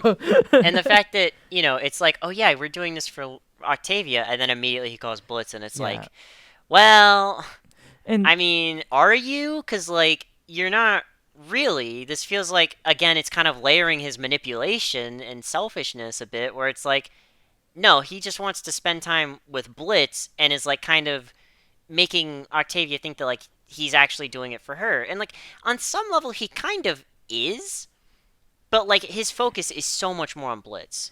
The entire, yeah, like, he spends more time talking to Blitz, like he's focusing on like his fucking aim. He's like, whenever he gets in trouble, he's like, "Oh, Blitz," and he like wants him to save. yeah, Like he purposely lets himself get captured so Blitz can save him. Like even if it's a joke or whatever, his priorities are there, right? hmm And the fact that like, Octavia sees through this. Octavia realizes this. She's like, I didn't even want to come here to begin with. First of all, you're fucking blowing me off for him, that imp. Like, are you actually just gonna like run away with him? Do you need to get a room? Like, what's going on here? And the fact that yeah, the episode actually calls him out for that. And I think it's really interesting to have Stolas kind of have this like reaction where he wants to say something in response to everything Octavia says, but he but he can't can't. find the words to. hmm I think that's so much like that's actually a really good character moment. It's so much more impactful in showing you like how much of a mess Stolas really is, hmm right? And the fact that he doesn't know exactly what he wants, and he is really fucking all over the place. Like a lot Well, of shit is happening in his life, and this is how he is dealing with it. And he's now realizing it's fucking with his relationship with his wife. That's completely screwed up. Like he's hmm messed that up beyond belief. but it's fucking up his relationship with his daughter too. And like, the way the episode implies, Octavia doesn't have a good relationship with Stella. So like, when she says home doesn't feel like home anymore, It where is it she hits gonna hard. go? Mm-hmm. Like, she's fucked. Like, she doesn't, like, she has her, rebellious sort of like, she tells the person who's like, this is Lululand. And she's like, is this because it's a knockoff of the other place that's, spelled with no O's or whatever? Like, she has that whole line where she's just being like a bitch. She's a bitch to everyone in this episode, but Mm-hmm. like, you kind of understand it. Like, Well, yeah. I mean, you kind of get it. She has that little they moment at the end where she's like, oh, you know what? You're actually okay. You're okay sometimes. yeah, You, not good, not great, just okay because It's like it's an acknowledgement of like he's trying. He's trying to be mm-hmm. better. And the fact that the one thing that Stolas is like confident in is when she does say that line about running away. He's like, no, no, I will never do that. I I will will never never do that. leave you. Don't watch episode 2 of season 2. I would I never would do that. never run I would. away. Well, I guess he didn't technically run away. My bad. But it I will it sort of makes you. always be around it, you. it makes you sort of get this impression of like, yeah, tying into the first scene again, right? Where it's just Stolas and Octavia Mm-hmm. having a moment together alone. And then you get the cool reveal at the end where it's like, yeah, Stolas didn't fucking need a bodyguard. Like, he did not need a fucking bodyguard. And the music, like, has that sting as well. Oh my god, we haven't talked about fucking Robo Fizzaroli at all, have we? Yeah, no, I was going to start talking about that, but before that, I was actually going to talk just slightly about how I This like the episode has a little. lot. Yeah, no, no, and it just only gets to be more from here. Oh gosh.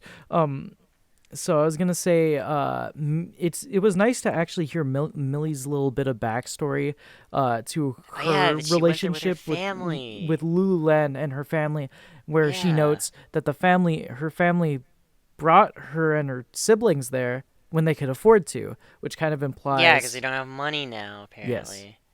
Or they didn't have money yeah, recently at some point. yeah, and I mean that's a good implication because it kind of gives you more Yeah, it for tells you, foresight. Millie has a family. Again, bringing back the concept of family. Her first Mm-hmm. comment about Lululand Is is about family. family, yeah, and It's cool.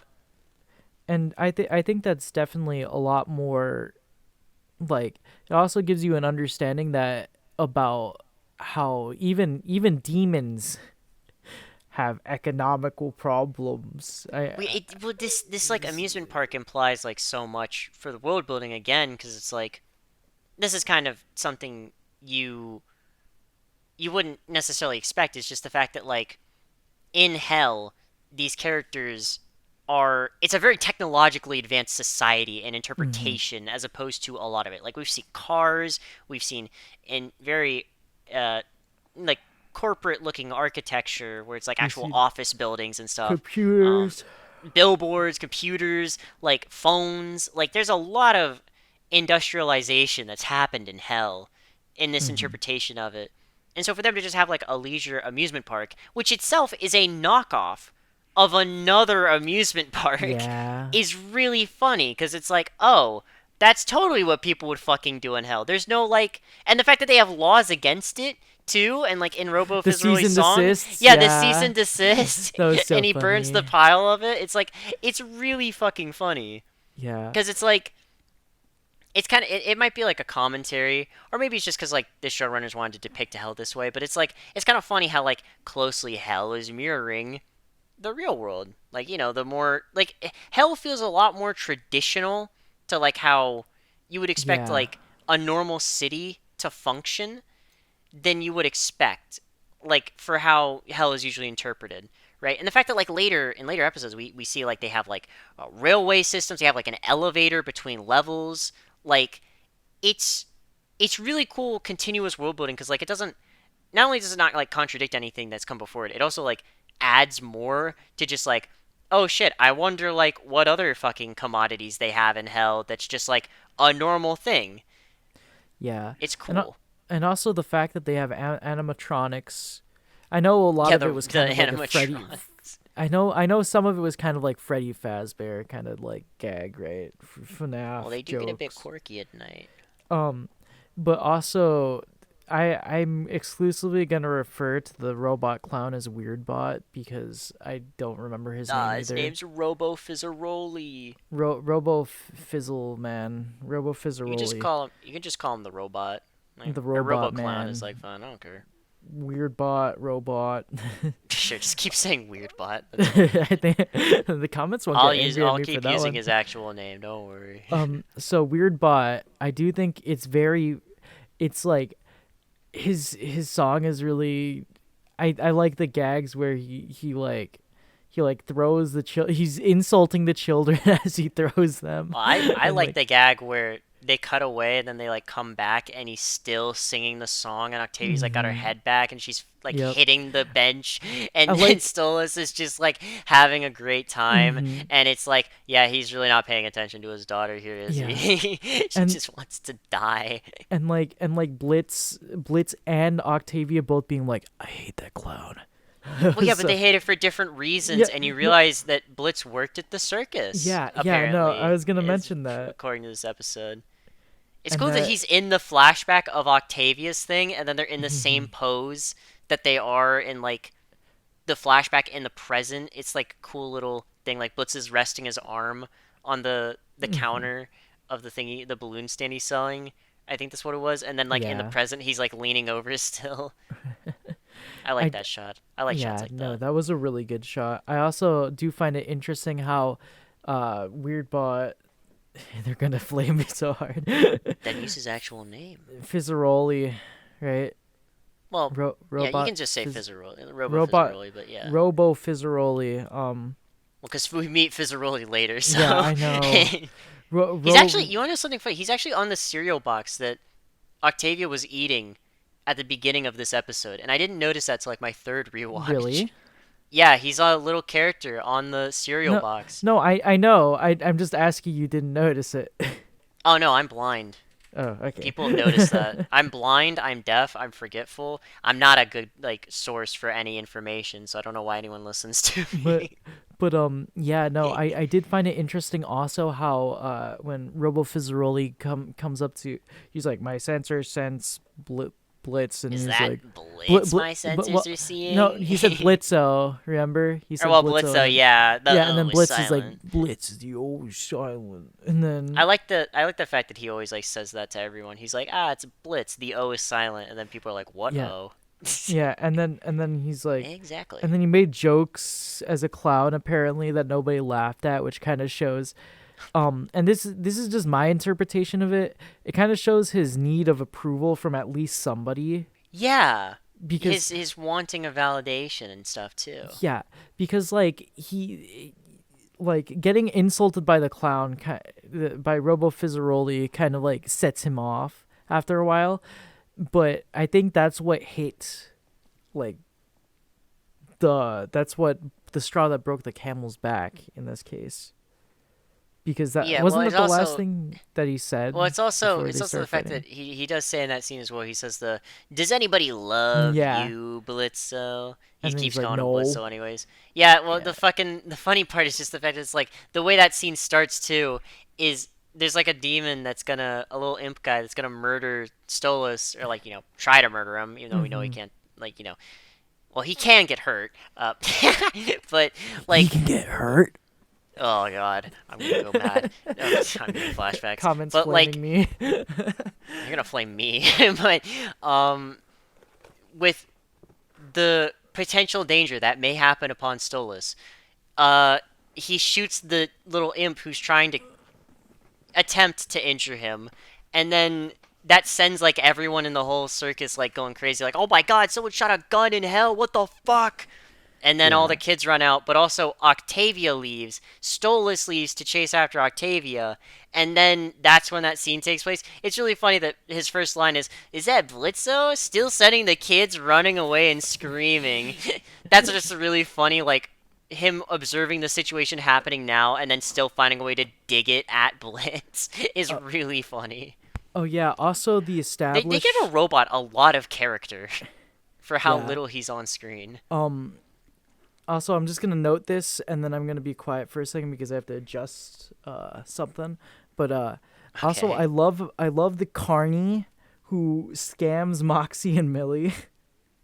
Oh yeah, how blunt and like blatant Yeah, it is. yeah. It's like you want a thing? You want that Oh yeah, thing? I love the fact it's literally just called A a thing thing. question mark, The right? A fact that thing the question fact that mark Millie has tag. that line where she's like, I don't know what it is, but I want it.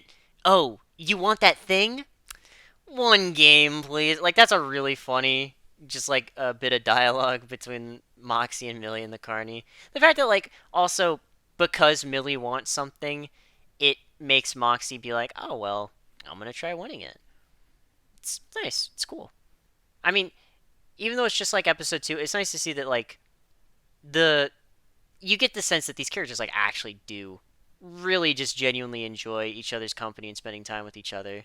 Like Moxie and Millie specifically. Like the fact that even though they're Yeah. kind of like paired away for a C plot, because like you have the A plot of Stolas and Octavia, and then you have the B plot with Blitz and Robo Fizzaroli, and then you kind of have this C plot.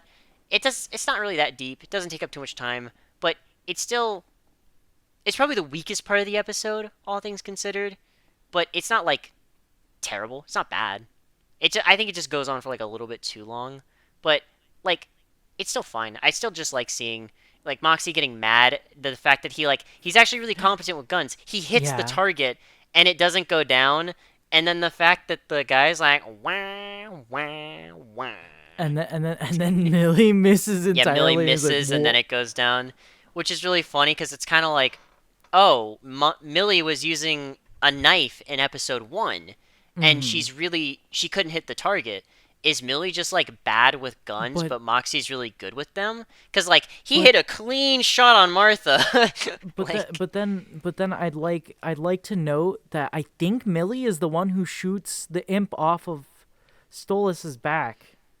oh no, yeah, she has gun. You know, she's got guns later. But I think it's a cool bit Well, of like in that moment. in that moment. It's the fact that like it's kind of setting up the fact that like Millie is the melee character Mm-hmm. of the group by far.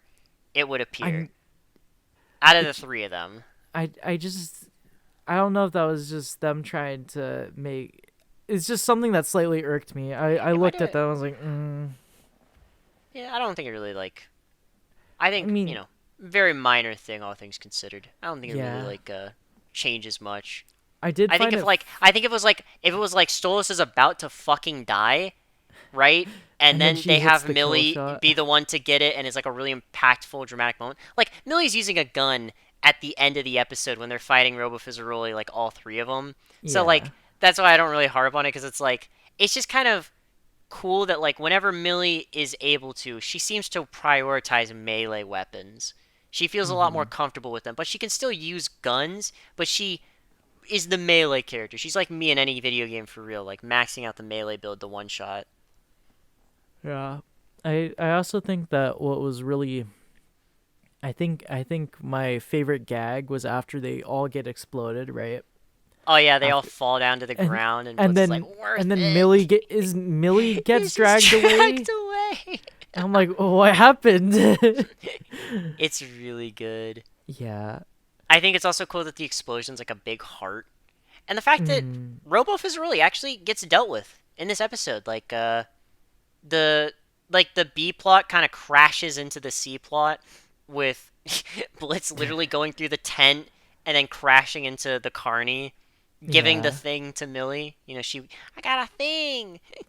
And then I think it's really funny. I laugh at this joke probably way more than I should. The fact that Blitz like shoots. Well, he tells them, yeah, hey guys, tag, switch out. Eminem, go get and go watch Stolas. I got some unfinished business to take care of. He shoots the bullet, and then it like Robo really catches it in his mouth, Mhm. spits it out, and Blitz's instinctual first reaction is just like, oh, what a mouth. And then he gets like tackled immediately. Yeah. Like I just the pacing of that I feel like is perfect. It's really funny. I don't know why it makes me laugh like every time. Also the Um colors again are really really pop, good this up. yeah. The greens that they use for every scene Robo Fizaroli's in are As someone who loves phenomenal. green, who green is in Yeah, my as the name. Green Yes. Chikorita, Yes. It, I do yeah, think they do a good job representing that color pretty well. mhm. Yeah. I also thought it was really kind of funny, but also like, well, not even funny. It was just kind of a bit haunting when Robo Fizzaroli's getting like the melting happening, and then you Oh see yeah, and like you the just see red, his endoskeleton. yeah, the red eyes, and he's like, what the His heck? design is so good in Yeah, this episode. It's actually really cool. The yeah. jester appearance and then mixed with the fact that he's like actually fully a robot. Mm-hmm. The fact that he's got like that little like mechanical what's it called? Like the I don't know if it's like auto tune, but like he sounds like he's like Yeah, mechanical, right? He sounds like a machine. Like it's not a real voice. It's like he's a got the synthetic Fritzy voice. voice box. Yeah, Yeah, where it's it's really cool. But synthetic. he like he has like and his voice sometimes like glitches out. Like And he has has like his the little little stutter and buzz. stuff. Yeah, and has Yeah, a little but buzz. Yeah. it's really cool how like he is clearly a robot, but he has such a distinct personality that it's like, oh, Robo Fizzaroli is probably Not. just a robotic version of this character named Fizzaroli, who we do meet later, and yeah, he's pretty similar, but because he's a robot, he has like independent Mm-hmm. memories, sort of, or like data independent of the actual Fizzaroli, right? So it kind of makes you Because. wonder, because like he specifically is calling out stuff about Blitz that he Mm-hmm. saw, he was there for, right? Because in the flashback, he's already there when Octavia's like screaming in fear at Robo Fizzaroli, right? And Yeah. he saw Blitz in the background, like, so it kind of makes you question, like, how does actual Fizzaroli know Blitz? I mean, if he worked in the circus and Blitz was working in the circus, like, because you wouldn't make a Robo replica of someone if they weren't like and put it in a circus if it wasn't based off someone who was like a carny or something in a circus. Like they'd probably be involved in it. It makes you really be interested about like, oh, does Blitz know Fizzaroli? Like, is there a history there? Because like they kind of set up the fact it's like there's potential. Robo Fizzaroli knows Blitz. He knows Blitz Yeah. pretty fucking well. He gets to the heart of his issue real quick. Yeah. He kind of reads him like a book. It's I really don't. funny though. I don't really think there was anything else that I really had to talk about that episode too. It was just solid. It was. I would ask you I would Hmm? ask you, which song do you think is better in your personal opinion? Do you like the "You Will Be I Okay" definitely like. opening song, I like or do you like Stolas' Lululand song. more? I like All right, Stolas' song. I think Stolas' song is pretty fucking banger. I think it's the best song in the whole series. But I really like Lululand on rewatch. No. I did like Robo Frizzleman's His music. song about Lululand. Yeah, I thought it was interesting, and I like the set pieces for it, and it was a very like the animation was dynamic during it, but like definitely, I think Well, Stolas' song they put a just lot was more. They put so it. much cooler. There was a lot of people you could tell who were like, I don't care if it kills me. I'm I'm doing animating an this. explosion of the cosmos while a man sings his heart out to his daughter. That one shot where it like rotates around his head as he's singing, like Mm-hmm. it's so visceral in my mind with like the entire back. Oh my god, the transitions as well. This series Yeah. also does a really good job, especially in these early episodes, of like transitions from one shot to the next that are like pretty seamless. Like some kind of like cloud or thing will cover the scene, and then as it passes by, they'll be wiping in the next scene behind it. Right? So, like, if someone Mm-hmm. closes a door as they open it, it'll be like the next scene, and it's kind of like it kind of trips with your perception of like what's going on, but it's really cool in effect. It's it's not I think it's like really cool. I guess because modern Western media, right? So, this is a West Um, versus East thing, huh? well, I'll be honest. This is just I'm gonna blame Marvel on this one. Um, Whoa, why is Marvel catching strays? What the um, fuck? so they kind of popularized a lot of the action cut shots that a lot of movies now, even non-action movies, will just take random cut shots for some reason. Where I mean, I know in like standard like cinematography, right, and film, cut shots are usually just a very simple, clean cut way of just going, but it can be jarring for the viewer.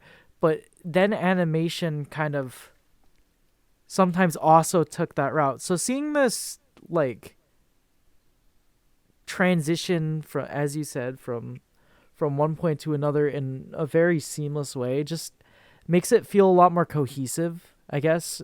My brain can process what's going on versus action cut, action cut, action cut. And I'll get to the one of the big action scenes on later.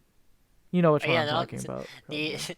I think it's also, I guess the final thing I'll note is that it's really funny that this episode sort of, this is definitely the episode that like got me hooked on Hell of a Boss. Like after seeing this episode, I don't know if it was this episode that I recommended you watch the show initially, I think it but was this one. this episode is what convinced me like, okay, this show can actually like be one of the best like shows I've watched, like period, right? Like I this show is just brimming with so much like I don't, I mean people probably know this. We haven't really said much bad about this episode. Like it's Yeah. like the things that we're pointing out that are like, it's kind of like weird, it's kind of scuffed. It's like really minor things like, Millie being the one to shoot an imp, like, whatever. Like it's really interesting that I almost feel like, I don't want to say this and be mean about it, but it's like it kind of sucks that like I feel like the series really peaked here, like really early on, because it's Yeah. kind of really unfair. Because like a lot of people say like if a show starts out really bad but then ends really amazingly, people will tend to like feel a lot better about that show because it's like, okay, this all went somewhere. This all meant something. Like that's fine. I'm willing to go through the dog shit of season 1. Season 2 gets season 3 gets better, season 4 gets amazing, season 5, like as it keeps I think building up, people are way more forgiving for that stuff. But when a show like starts really good, hits the ground running immediately, and then it like fizzles out slowly, I think people are like way more negative as it yeah. keeps going. And it's kind of like human nature, right? No one likes seeing things like degrade over time. I yeah, I think a good example of this is actually well, actually two good examples are like One Punch Man, for not for like being bad at the beginning, but like for peaking. Everybody loves the Are you first talking about season of, the anime specifically? yeah, specifically Yeah. about the anime. Everybody loves the first season of One Punch Man. Like, Yeah, it's amazing. and then the second season, it's not bad. It's just It's just not season 1. not season exactly. It's It's kind of more mediocre. The story's still there. It's just the animation doesn't have people literally pulverizing their it their doesn't wrists. have the person who was making the adaptation calling in every industry fucking favor he had because Yes. he loved the show so much, and on a bunch of like voice actors being like, I will work on the show for way less.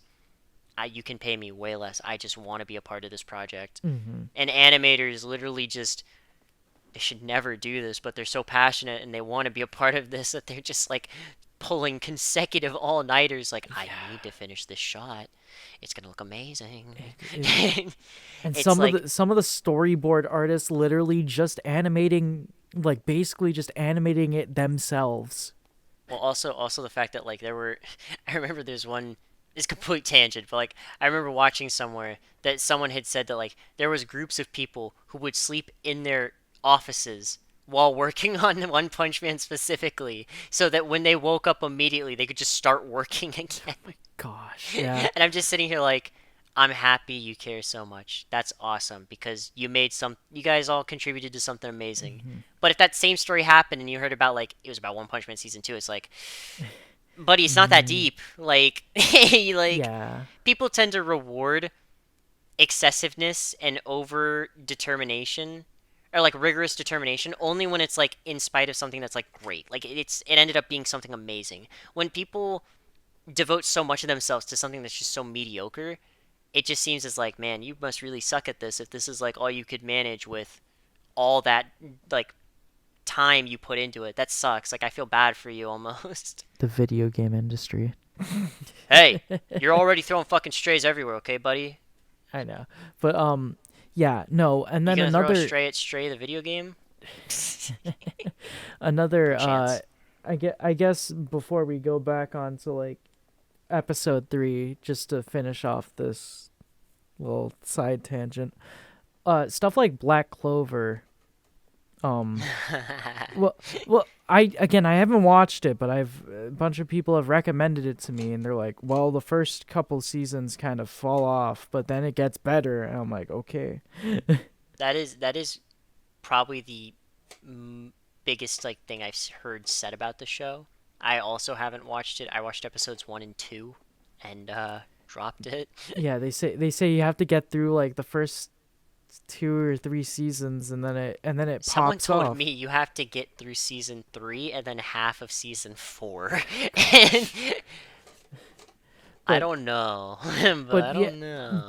but for the people who are able to trudge through that, the payoff is immense. Apparently, allegedly, Well, and that's I that's the thing. That's the thing. Like if it and if a bad story gets good eventually, like people then it like that matters. more. Then it Yeah. meant something. But if like a really good, like I don't know how much flack I'll get for saying this, but like a show I think fell off really hard is Steven Universe. It's probably the coldest take I've ever had. Oh But my like gosh. I think Gonna Steven get Universe flamed. definitely didn't live up to all it could have been and was setting up. But like to the people who still like obviously to anyone who still really likes whatever they really liked in a show, like if they can still get the same amount of enjoyment out of the show that they did when they first started watching and stuff. Like none of the issues, none of that stuff like affects them. Like you and me aren't gonna fucking change their minds by rambling about like things we noticed and things we liked and things we didn't like. Like that feeling is going to be there. Like that's totally chill. That's totally cool. If someone gets that much enjoyment from like any one piece of media, they are very lucky to have something that truly makes them that happy. Hmm. Like that's crazy And that's until not it gets my to the place to until it destroy gets to you. obsession.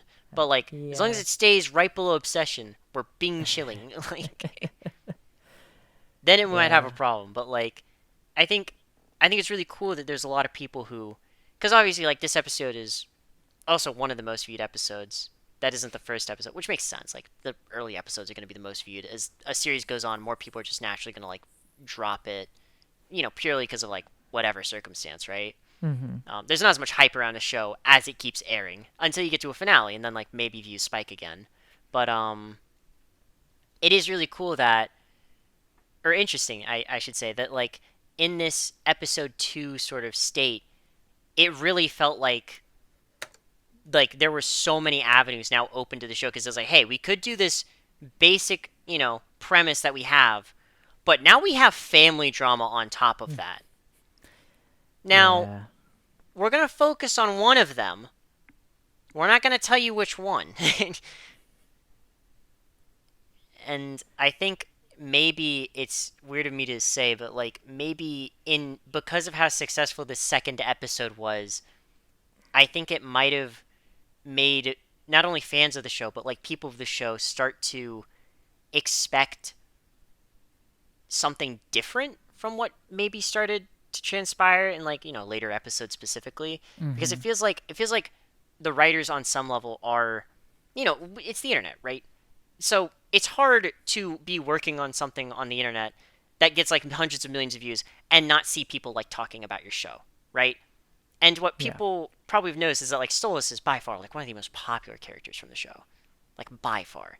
So if I'm a writer, I'm kind of incentivized. Hey, my show depends on like selling merch and stuff to fund it, being like an indie project, right? So I'm kind of incentivized to make more The episodes spring with sale. those characters that the people enjoy, right? Like, Yeah, the spring you know, sale is something, right? to keep putting them in their minds. Well, it's not only that. Like they sell merch for like everything, Yeah, like I all the know. time. I'm just making the joke because it's topical right now and it dates this video. Okay. You want to fucking throw another stray out um, there? do you wanna SpongeBob non-viewer. do you wanna move on to episode 3 because we've only talked about 3 episodes, including the pilot so far. Yeah, so we might have to do like a part 12. I mean, do you want to just like talk about part 3 and then record the next Yeah. 4 episodes another time? Because I think we definitely covered a lot more than just than just the Yes. first episode. Oh yeah, I will. Final thing to say about part episode 2. It Okay. is funny that Luna has one line in this episode, and it's just her saying "shut the fuck up." Yes, that was really funny. It's kind of just like, oh yeah, she's in the office. We're going to Lululand. Shut the fuck up. and then they cut to them being in Lululand. I thought that was like it's Yeah. kind of funny that like something I noticed in these season 1 episodes is that like every character like Luna, even though she's not like in every episode, she still has like a line in every episode. They make like a concerted effort to have like each character like say like one thing minimum, right? It's kind of nice. To make her, yeah, it kind of makes her more present in an office environment, which makes sense Wait, because it's especially when like her everyone's job. yelling, Yeah. and it's like, is Luna here? And then she screams, and it's like, oh, she's here. Yeah, that's how I expected she would react. And then the fact that it's like just that one line, and then the cut to the next scene, I like that. I think it's cool. Yeah. But yeah, so you want to So start talking about episode 3? episode 3. So Veronica, Spring yeah, Broken. Verosica is he's a Verosica. That's how I've said it. Verosica. Well, Hey Verosica, I think is how girl. it's actually pronounced, but I Verosica. don't know. Yeah, so I definitely thought the introduction, it definitely with her taking their Yeah, their there's parking place, company parking spot, which and makes then it putting their name there. it makes it really funny, and kind of also establishes how bad like of a situation Imp is in, right? Where they literally their parking spot, They only the have way they one sign it is just spot. spray painted Yeah, and on also the thing. the fact that the episode kind of opens with like this really like they're they're just driving back from like whatever they're driving back from, and Blitz is singing along to a song on the radio, and And then doing it. what they pop into is a pop star, right? Mm-hmm. And it's really funny that it's kind of dumped naturally that like, oh, Blitz dated this person, so she's totally doing this to be petty. And Mm-hmm. then the fact that they get into their little argument and they both finish the same sentence of like, oh, Yeah. you ditched me in a motel to go like Didn't pay bring for up the my entire you didn't pay like for the my hotel night. entire Yeah. horse riding lessons. You didn't pay for the hotel night. You stole my car and then you maxed out my credit card. On horse riding lessons that were useless. And then he's like, "Can you just let it fucking? Can you let it go, bro? Oh my god, Yeah. Jesus, shut Yeah. up!" And also I like how everybody does is in disbelief that Blitz dated something like Dated a pop star. Verosica. And I kind of think that the fact that they're able to kind of teasingly banter and Yeah, bully him shows I that think it's also sometimes. it's interesting that Luna is surprised and like more like shocked. Like she's very intrigued and it's the most we've ever seen her non-apathetic. She Yeah. seems so interested. She's like, "You dated her? And then she's like, "Oh, my makeup's bad," Oh, my and mood's whatever. bad. Oh my god, I look like Yeah. shit." And then Blitz was Oh, supportive, Luna, and then you she's like, always "Shut look, up." Luna, you always look amazing. God, Dad, just shut the fuck up. Yeah. Well, she started saying "Dad," right, and then she Well, she stopped. said Blitz. Yeah. Yeah. Um, and I do think that it also shows that he probably mentioned it at some point, and Luna just kind of ignored it. Yeah, you get the impression she just didn't fucking like hear it. Or With how register casual it, like right? Blitz is about it, it doesn't seem like something he was necessarily like hiding. Yeah. So it's kind of funny that all these characters like well actually Moxie isn't like the hugest fan of Rosica, which is funny. This episode does something I'm gonna mention this because like it's kind of a running thing. Moxie's taste in music is a surprisingly reoccurring thing that stays entirely consistent from this inception point, with him talking about how he doesn't really listen to pop or modern music. And like every time there's music in the show involving Moxie, it's like always classical, Hmm. opera, musical, or something like really like simple and straightforward, like him playing a guitar, like nothing overly produced. Like he's much more about like the classical style of music. And it's really funny that it kind of gets like it has a plot point in this episode that he only goes to talk to them because he's like, I won't be wooed by their succubus charm because I don't listen to modern pop Modern music. music. Yeah, that was so funny. Ah, I consider myself more, and it's like, oh my god, I want to punch him because of how he's like talking about this. Because it's like, I know it's gonna be a really weird comparison, but it's like whenever I talk to someone about like Weezer or some shit, it's like, oh yeah, I'm not one of those Pinkerton fans. I'm more civilized. I like their more recent tracks. It's like, shut the fuck up. I don't care what you like. Just tell me you like Weezer. like, yeah, we're all fucking losers. We all we both like Weezer, bro. Like, we're being chilling. yeah. Now No, I'm throwing strays at Weezer. I love Weezer. it's really funny, but Yeah, and then he just gets completely ganked by all of them. Richard Horvitz definitely did a very good He's job when amazing, amazing voice actor. yeah, but he was actually just a little small thing. He was actually the if I remember correctly, he was the voice director actually for the series, Oh, which makes I didn't notice that. sense because it I'll kind of put a thing on screen to fact check that to make sure. But that shit is really cool. yeah. Um if I remember correctly again, this is just off of my notes and stuff. Maybe I Off was the tripping out, dome. but Well, I could see it. I could see it. yeah, he kind of has that general style for Well, voice out of director. all the people like on the voice acting cast, his name is the thing that I recognize in like the most other things. Mm-hmm. Like by Psychonauts, Power far, Rangers. on Vader Zim, like Yep. Billy and Mandy, like he was in a lot of shit, and I didn't Yeah, know he that was in till Ben way 10, later. I think, as well. Yeah, like he's done a lot. Very talented person. Very But iconic voice too. yeah. Oh, he was also Gray Matter in Ben 10. Yeah, Yeah. But very cool. anyways, yeah, no, so I definitely thought it was interesting when Moxie goes in, he's like, I'm not gonna be able to Excuse do his voice. me. Could you He's please consider moving and your th- and car as it's our situation? And then they just and don't listen to it. They ignore yeah, them. and then Blitz says, "Cover your holes or whatever.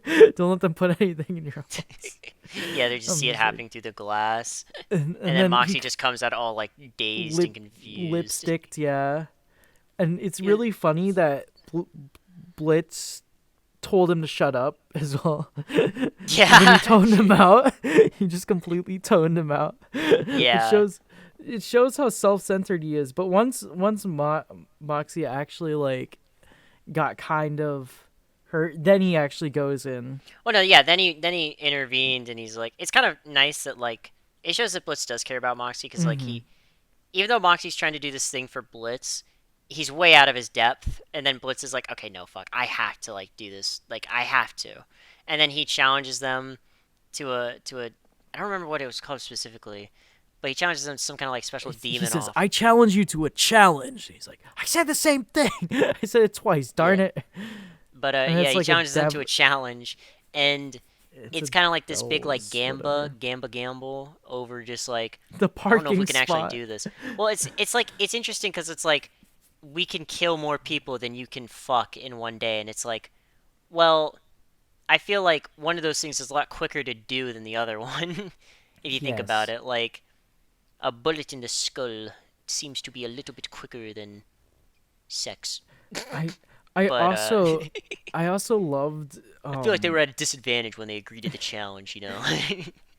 yeah, I know you mentioned this just barely, but the just Luna in the animation being included in the animation despite not being included in the initially included in the mission is funny. Oh yeah, yeah. When they're drafting up their plans, rather they're gonna kill They're more people than they like suck. Also the goth fourth wall break was so funny when they just all stared at the Oh no, yeah, screen that for joke. like Definitely, five the first time I seconds. watched it, like made me lose my shit because I was just like, I don't know. It's showing that the writers are self-aware. Yeah, it they, was they just they so know who's funny. watching the show. At least It some was, audience members. yeah, it was Oh just so yeah, I, funny. I didn't I didn't mention this because we already kind of skimmed over it. Um, in the scene where Veroska and Blitz are like, kind of re-meeting each other again over the parking spot. Oh yeah, and Uh, Vortex, well, not only right? not only Vortex because we skipped over that because Blitz is trying to get up in her face and it's like, oh, that's my new Hellhound, and he is way bigger than Luna. He looks like a way more like physically imposing figure than Luna, which kind of makes you think like, oh, that makes sense because like he's actually being used as like a bodyguard, whereas Luna is like, Unadopted. the daughter of Blitz, and also like maybe they're the same age, maybe she's like a little bit younger, but you get the impression of like are hellhounds in society usually like the muscle, like bodyguard type shit? Is that Mm-hmm. like their implicit role? Because like you're kind of like building this like caste, maybe not caste isn't the right word, but like the hierarchy of society. And so now we've seen like the Goetia royal family, which is like what Stolas and Stella and Octavia are part of. They're fucking elites. Like we see their place. They're at the top of society, unless there's like maybe one layer above them. But like they are way up at the top. Imps are at the bottom. They range from everything. And now in this episode, we get more emphasis on like hellhounds, and it's like okay, so hellhounds are like muscle bodyguard type figures, uh, usually like they're kind of like the dogs of the underworld, like they're kind of like doing other people's work for them. Like even Luna is the book person, right? She's the one always using the book to like help them transport between Earth and like not Earth, hell. I forgot the Yeah. word for hell. But Not. now in this episode we have succubus or succubi, and it seems like they're usually like celebrity figures because Veronica is a pop star. In fact, she's introduced as having been in rehab and then having just gotten out recently because of her status alone, right? And she was in Mm-hmm. rehab for being an alcoholic. And she mentions that she saw Blitz's sister there, which means he has a sister, um, which is interesting. I don't know. We haven't seen her, so well, Yeah. we see her in a poster, but that's not until the next episode, I think. I She's in a background poster of one of the episodes. I think it's four. I'd have to check. I actually have to check the episode again because I forget. I just have on my notes. The world loves proving Moxie wrong. I don't know what that means. That's probably about how Moxie's just always fucking wrong about like Yeah. everything. I mean, like he's the smart guy, but he's stupid,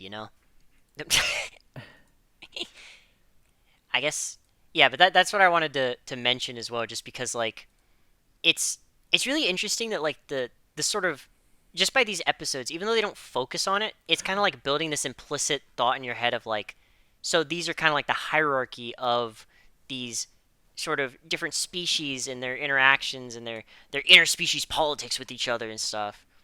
And it adds more like emphasis to the fact of like, oh yeah, an imp like adopted a hellhound. Is that normal? Because so far, like Luna seems to just be like the only one. Like Mm-hmm. Vortex seems to just be like a normal, chill guy. I mean, he's got a girlfriend for God's sake. Bing Yeah. chilling.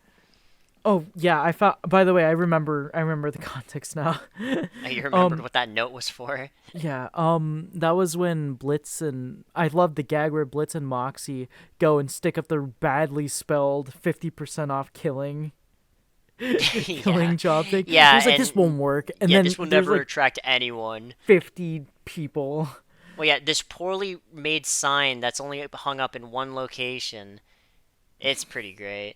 I like that joke a lot. Yeah. I think also something really interesting too is the fact that it's really petty. The office space they get is right across from IMP as well. Yeah. It's like it show you how many levels of pettiness Verostica is going towards, because you really get the feeling she's really pissed at Blitz, but not in like a Stella pissed way where she's like lashing out. She's way more of an indirect, just like a, Mm-hmm. oh, was that your parking spot?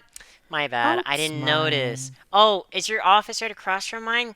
My bad. God, it's unlucky.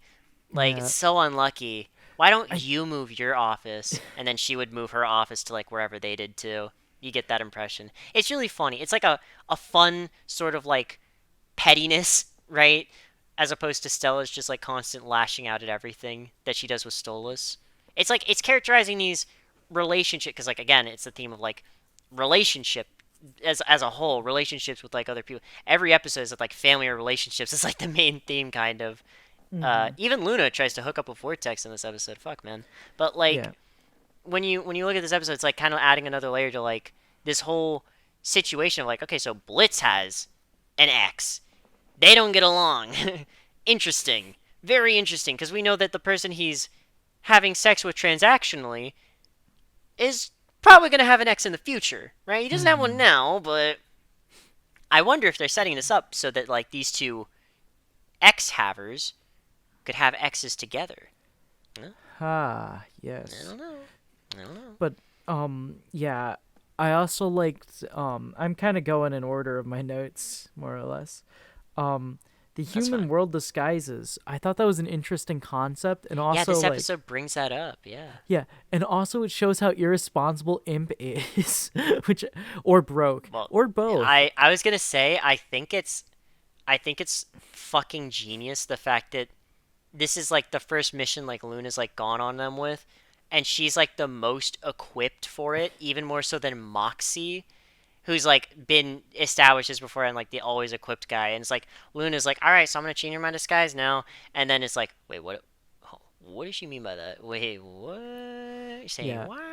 and And I the fact mean, that like they make a purposeful effort, and like this is kind of talking about future episodes. In future episodes, they like in the Cherubs episode, they're always in a disguise in like every scene they're in the human world.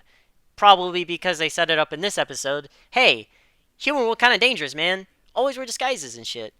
We don't have yeah, those. And the fact that the succubi, they also transform into like humans too.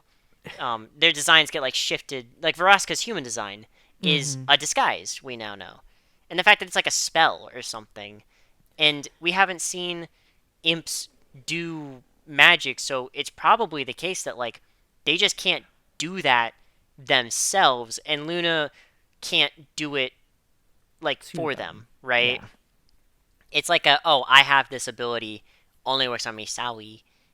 I was really interested in the fact that like if they get to choose their disguises or if it's like an automatic type thing, because it's like it's really similar to their like designs in Hell.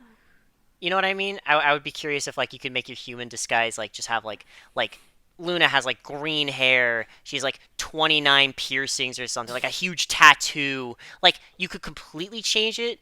I know this is like getting into like nitty gritty stuff, but I was like, it's remarkable how similar they are to their yeah, designs. It's like for the concept of like a disguise, it's more so just like a species swap temporarily because they look than an like actual thing. very similar. But that's like minor thing. Yeah. Well, also wasn't Vortex like kind of really tan, and then Luna's just like pale as a sheet. Yeah, it is. I don't know how the I don't. races necessarily interact with the disguises as well, but I don't really want Yeah. to contemplate on that too much because it's like No, yeah, I, I know that's I opening a think it can I of think it'd be worms. I think it's just interesting the fact that like the characters' disguises, it's not really implied if like they do, how do I put this, like if If they it's a conscious choose. Yeah. decision they make to disguise like that, or if it's like automatic. Because if it's automatic, then it's probably just like, oh, if this person was a human, and I don't know the full lore of the thing. Like maybe in a weird, twisted way, these are like reincarnated beings in hell, become like hellhounds or imps, even though it's probably not how it works. If I had to Yeah. guess, probably not. But like, it'd be interesting if like the disguise is just their human form, right? Like if Mayberry went back to the Earth and she was disguised, would she not just look like herself? Right? Because like she has a human design. You know what I mean? Mm-hmm. I think about that sometimes. It's just something that's like Yeah. stuck out to me on rewatch because it's like, I mean, it's not really fully uh, explored, but I mean, sometimes the leave it up to the viewer's imagination method works. well, no, yeah, I don't think it's like the most important thing to flesh out, right? I don't think that the writers intended anyone to really like contemplate the nuances of like the disguise spell. It's Mhm. just it's like it's kind of brought up as this like thing, and then it's like, okay, well, why can't our imps use that? Like, why can't that? Like, clearly they would want to use it. Like, imagine if like there's just a joke where like Moxie and Millie get like really tall, and Bliss is like shorter than them, and then he gets like really mad about that and insecure for like the whole episode. Like, I That feel would like be that's a really really funny funny. joke. And it's in Yeah. character with the show, and it's like, oh, did Moxie and Millie choose to be taller than Blitz on purpose, and he like locked his setting at a certain height so he can't change it? That'd be really funny, right?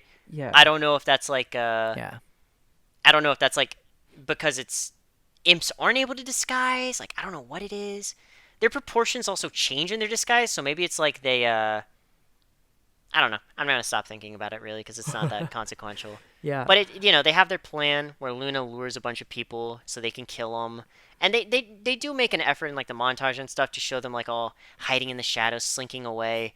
Her leading them to like secluded areas, but by the end of the episode, they're kind of they're just in fucking full around. public. Yeah. No. The succubi are literally Yeah. fucking around. Yes.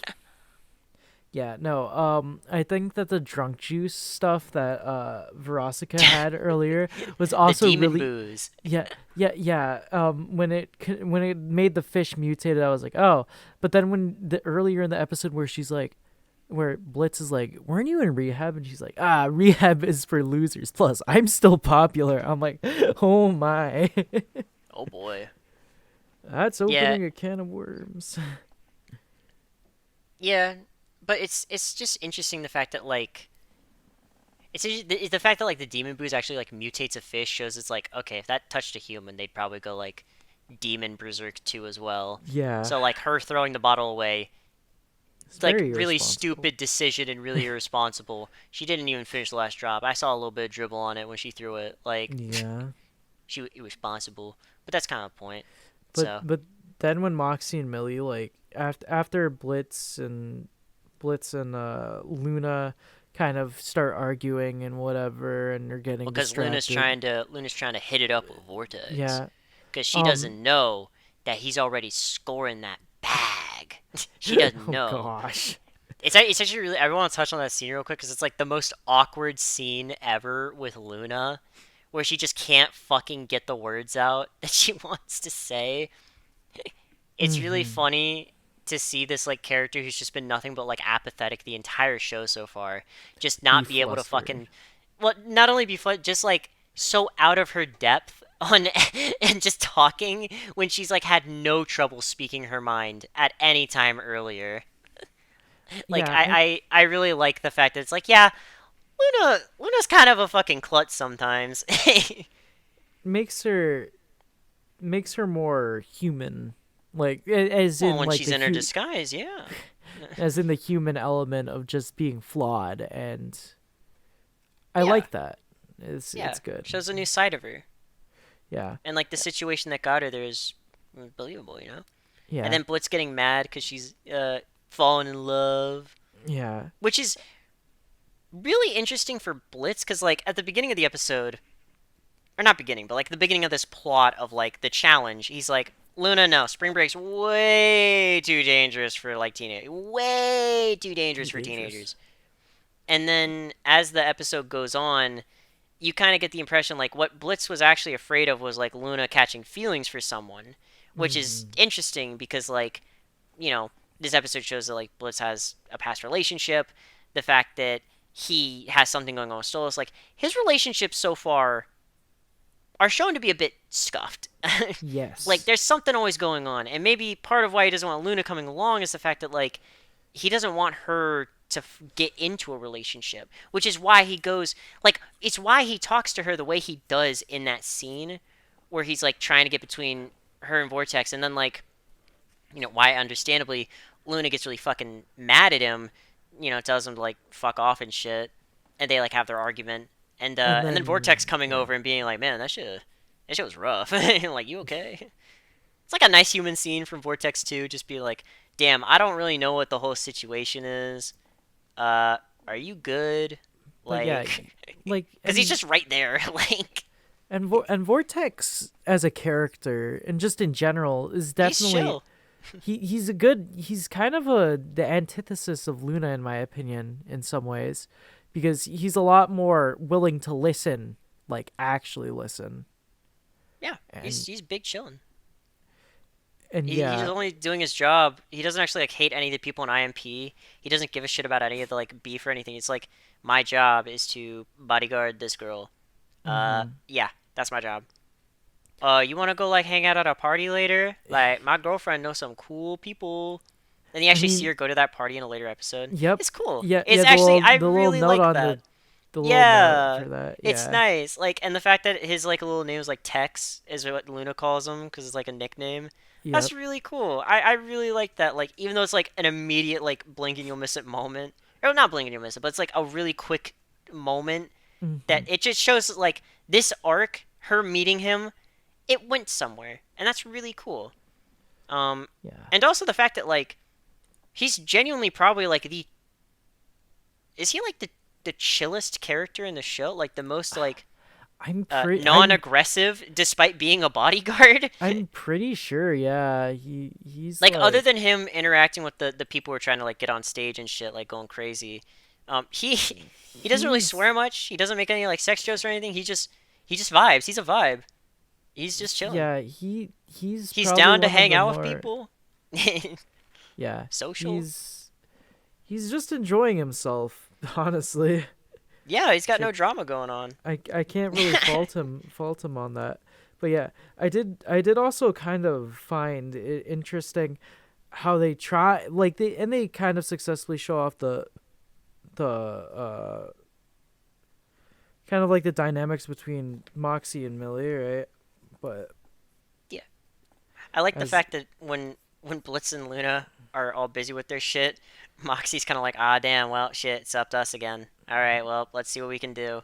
And then they just start murdering like entire rooms full of people. You hear like that explosion of blood coming out of the building, and it's funny because it's like, oh, Moxie's like fully transitioned his arc on like killing people. Like he's mm, totally like chill with it now, which is consistent from like the last episode, and he's kind of like resorting to this method because it's like, well, it's the last sort of resort. Cause like Blitz is out of commission, Luna's talking to guys, like it's just him and Millie, and the fact that like Millie is with him, right? Millie didn't get distracted. Millie's like chilling, and also it is weird to have the concept of disguises brought up and then have Moxie caught out and and then then called referred a to as a possum, possum. which is like I don't I, maybe I I think it maybe was I'm because they were retarded. drunk. I don't get maybe they say possum because it's like oh funny animal. Possums are funny. Like possums are funny. I am a possum enjoyer. They can be pretty funny, but like I don't see when I look at Moxie a possum. But it's like I guess I don't know Yeah. what animal I would see when I look at Moxie. I think I see an imp. But you could make the argument they're all drunk, they're all on the beach, whatever. But like They're all everyone, having weirdness, man. everyone. Although to be fair, it gets outshined by the fact that like then their first instinct is this. I don't find any fault with this. Their first instinct when finding a possum is to just chuck it in a giant keg of beer. And then drink Like from it, and I'm like, it's like okay, these people are retarded. Okay, I get it. I see. So like it's not supposed to be that serious, but it's like it's weird that you in the same episode you bring up disguises. He does get and then caught, and like he everyone on does. this beach has like phones and shit, and some of them even have them like out and stuff in this episode. And it's like, I mean, there's a pop star performing. Maybe it's not like an Earth pop star, but like there's a pop star performing there on the I beach, mean, and people are like taking pictures and filming that. They could just like turn the camera at like all the screaming of the possum. Like, I feel like I'm that's a little bit of evidence, with you know? with with like Moxie going like and proving the point against Verosika. They called me a possum, and I'm not a possum as he's drunk. I Yeah. think I think it was I I think it was handled, but also like in a way, but also was kind of left unresolved because like you know basically everybody there died, right? Well, most of them. Some of them definitely were like running away from the beach. So like some of them like at least a couple people like made it Yeah, out for sure. But like on top of that, it's just the fact that like most memorable thing that probably happened that day is the giant sea monster attacking, not the red and some of possum. your friends just straight up Well, dying. and people on the beach getting absolutely like destroyed. Hey, where'd Chad, Stacy, Glenn, like where'd all these people go? Oh, they followed this one bad bitch to an alleyway. Yo, there she is now. Yo, Anvil. yo, where'd Bill go? Oh, he followed this bad bitch to an alleyway. There Oh, she there she is. is. Holy fuck. um, Yeah, and then the massive orgy going on the beach. There's a lot of stuff going on that day. Maybe the red possum's not like the biggest thing. I can kind of you know, like as long as there's no episode in the future that like calls out the fact that like people are paying attention. Well, it's kind of weird actually, because this episode also introduces the fact that there's like a demon law. against causing shit on the surface. It's what gets Verosika to give up the parking spot. It's like what Mm-hmm. resolves the whole episode. Not the challenge. It's the fact that, like, all right, we both fucked up. We won't say shit about your little incident with the booze bottle if You give you us give us our back our parking spot parking back. spot. Yeah. Which implies that they still have the office space across from them, like the Yep. room itself. So But they like have this no whole, parking space. oh God forbid they have no parking space. Oh no, Rosca, she can't fucking find a way to park. Oh no. Celebrity can't I'm find sure she it. can't fucking detonate a small IED in the fucking parking lot and get a new parking spot. Hey Blitz, what's going on? I just found this new parking spot. Oh, get out of here. But I think it's, after the whole fish sequence, I have to mention it. The fact that I don't really like drunk Moxie as a character. The trope of like getting your most intellectual character drunk or whatever. I don't Huh. really care to like make them dumb so they can't contribute. But having him when Millie's reaching her hand into the mouth And of the high giant fish thing, fiving and he's like reaching for it, and then it's a high five. is That's great. my that's probably my favorite like visual gag in the whole series, or at least one of them, because like I love that. I just love that imagery because it's like, yeah, high five. I And then I Millie grabs him out and just chucks him all the way to the beach, and he lands in Blitz's arm, and he's like, I also wee! I love the guy in the background with Yeah, the who doesn't die tongue. to the debris, and then Blitz shoots him.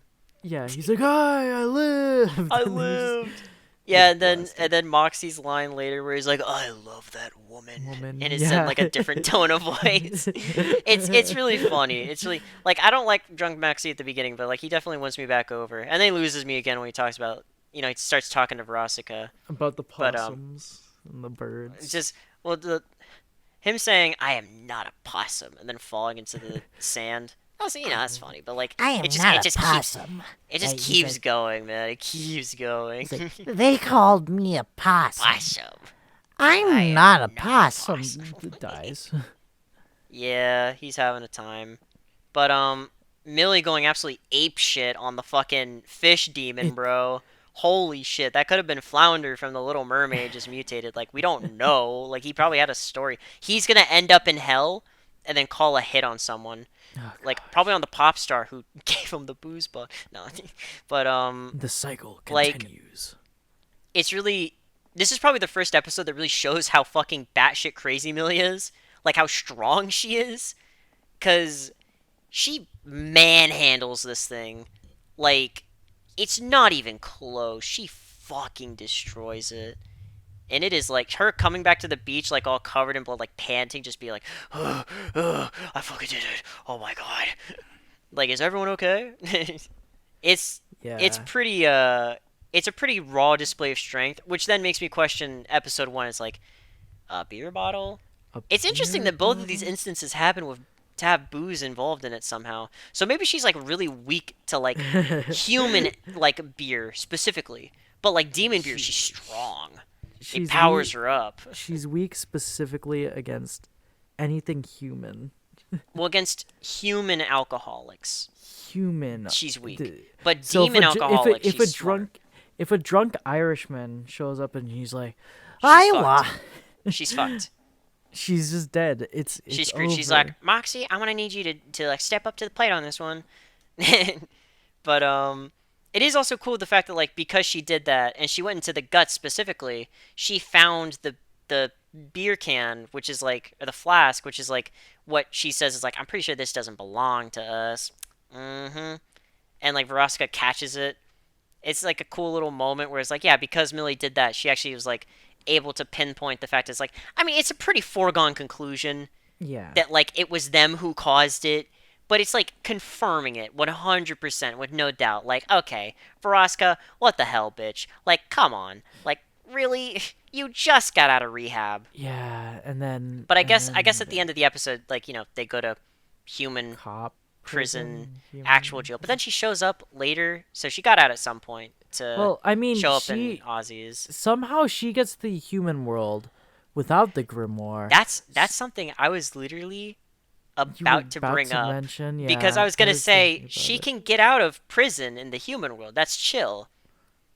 But does How she does she like get back? phone call? Well, she's a pop star, right? So she probably like phone called someone who has some method to get them back. But like it's interesting because like when they go to the human world initially, when they go to Earth, she doesn't go through the same portal that like Blitz's group does. Like they get there on their own. I'm pretty sure. So like I don't know. It's not like the biggest plot hole, right? But it's like someone in their group somewhere, maybe it's Vortex even, has the That's ability. possible. Like maybe they have their own little like maybe it's not like a grimoire, but it's like a grimoire replacement, you know? I don't know, Mm-hmm. maybe it's the flask.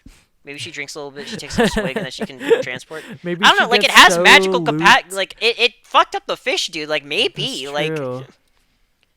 she refills it, she puts it in the flask, she swishes it up, and then she drinks it, and then She it's like, drinks it okay, and then guys, now I'm she gonna like belches out stinking portal I'm gonna juice. sing us a portal all the way back to the No, hell. no, she has to do it the Rick and Morty approach, where she just goes and just I don't think Roscoe belches. would do that. Maybe. Well, actually, they both do drink out of a flask, and it is suspicious liquid. But it is it is another like I think this episode's also really good. I don't think it's like Hmm.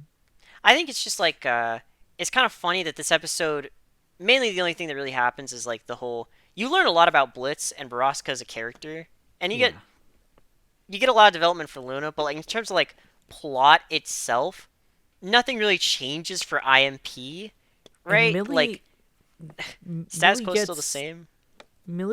like the action scene, but we don't really get anything else. Moxie gets drunk, so he just doesn't get any character development. Well, no, he has a taste in classical music. That is big. Okay, That does okay, unironically come back up okay, multiple times for okay. some Yes, reason. yes, I will but say, I'm saying in terms of like yeah, big picture stuff. tangible character development, not something on his character sheet that he quickly wrote 2 minutes before the session started. Yeah, it is.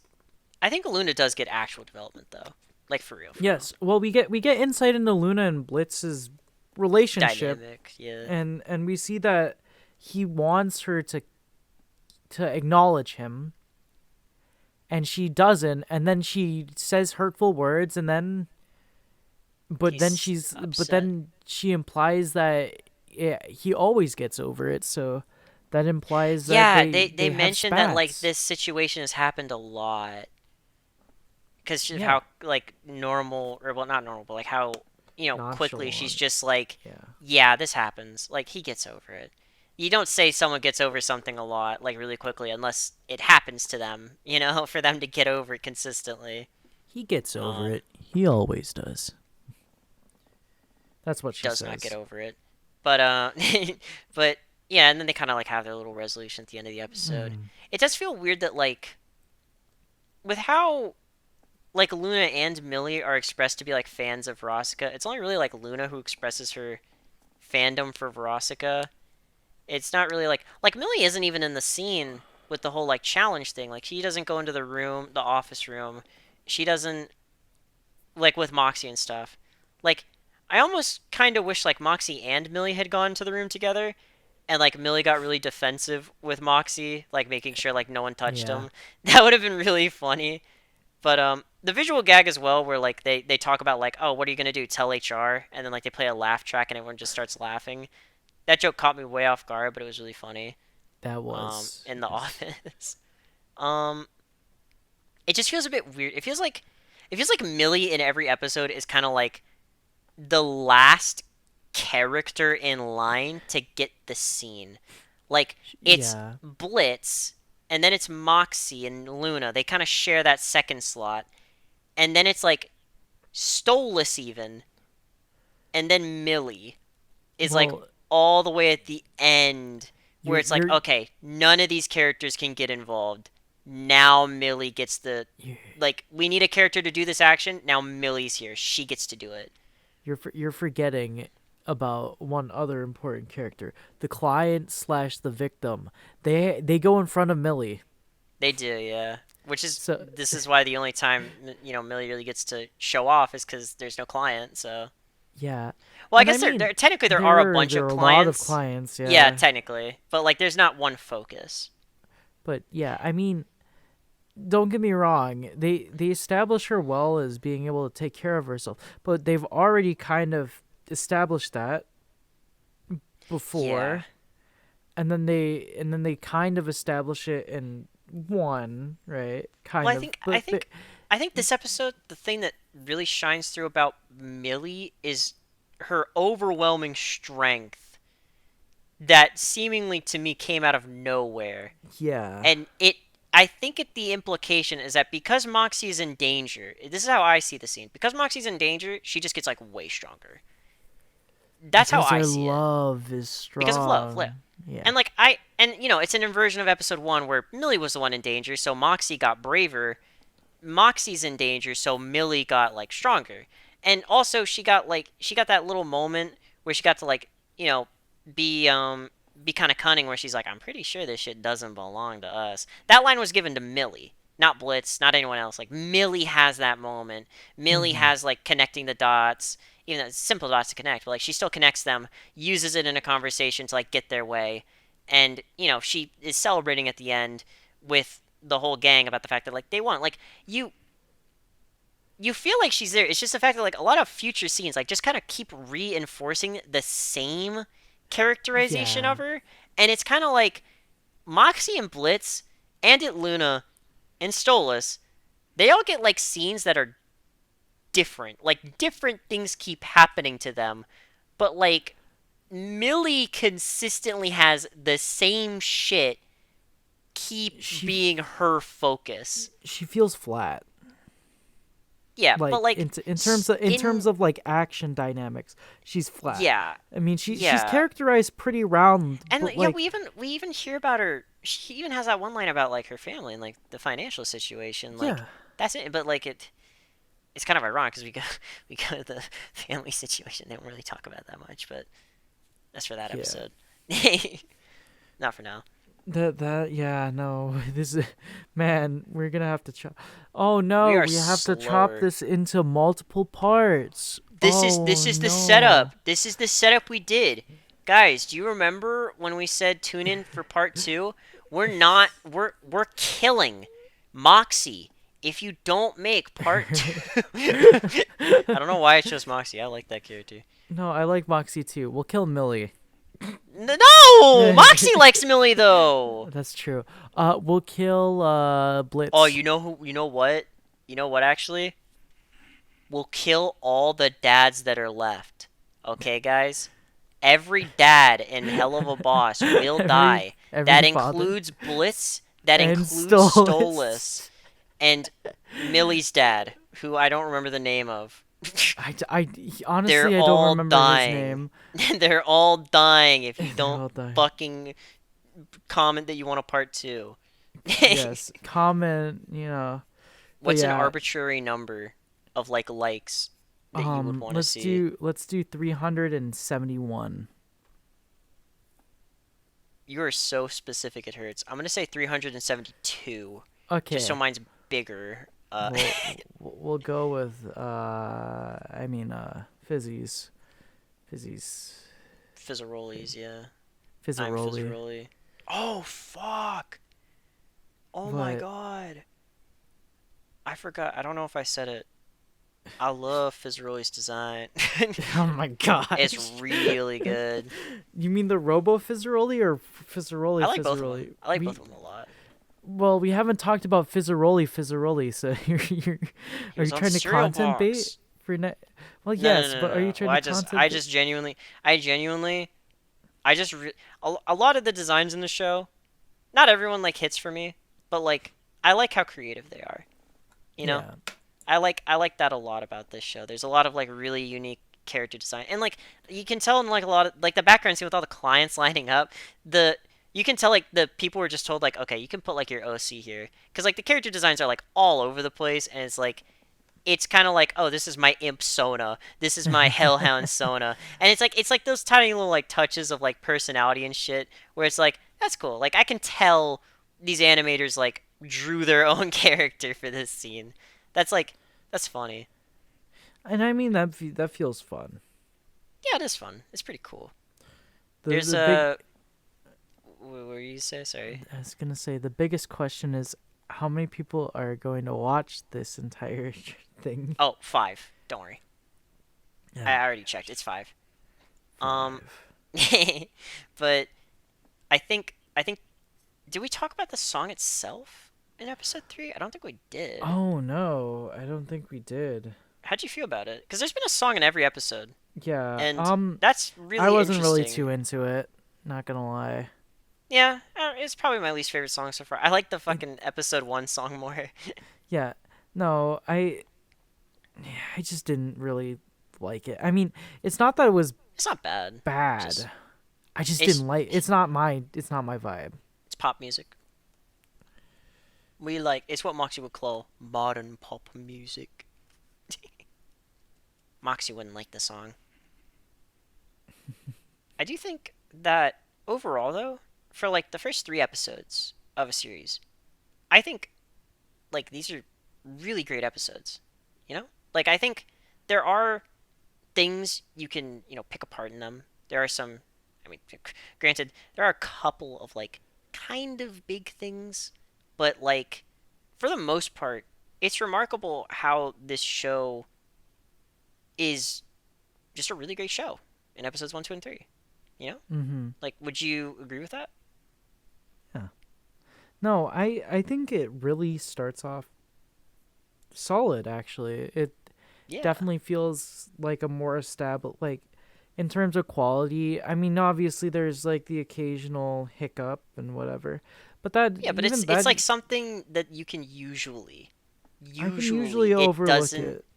Well, and even when it does affect like the family being on TV and then hunted at the end of the episode, it's like Yeah, okay, it's like they're for a not like gag. I get why they yeah, it's like with one line they could have like changed it and maybe like fixed it, but it's like in the grand scheme of things, Doesn't no matter. character is being like completely assassinated, no plot is being like retconned, like entire dynamics aren't being changed. Like the show hasn't done that yet, so the show's great. I like your emphasis on yet. I can't even like lie to myself. I'm Yeah, I'm no, that's fair. stretching this first episode out, this podcast, because I really like this show, man. It hurts me when I well, it doesn't, but like it partially does hurt me to rewatch these episodes just because it's like they're There was actually a good. lot. Yeah. Well, I think there. I think like you can tell every part of this show has a lot of passion put into it, from the Mm-hmm. writing, the animation, the music, like all the music cues too. We didn't really touch on the fact that there's like a lot of sound effects and music cues for a lot of things. Yes. Like whenever there's a radio, it's usually playing some kind of like background song that someone made. The radio in the car is playing a song that they wrote, even though Yeah. like you don't really hear it that much.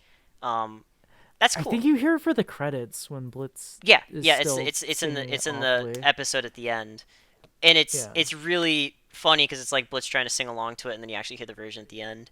It's I'm pretty sure it's a credit song. I've heard the actual song at one point because I saw it uploaded somewhere, Yeah. but like I'm pretty sure it's a credit song.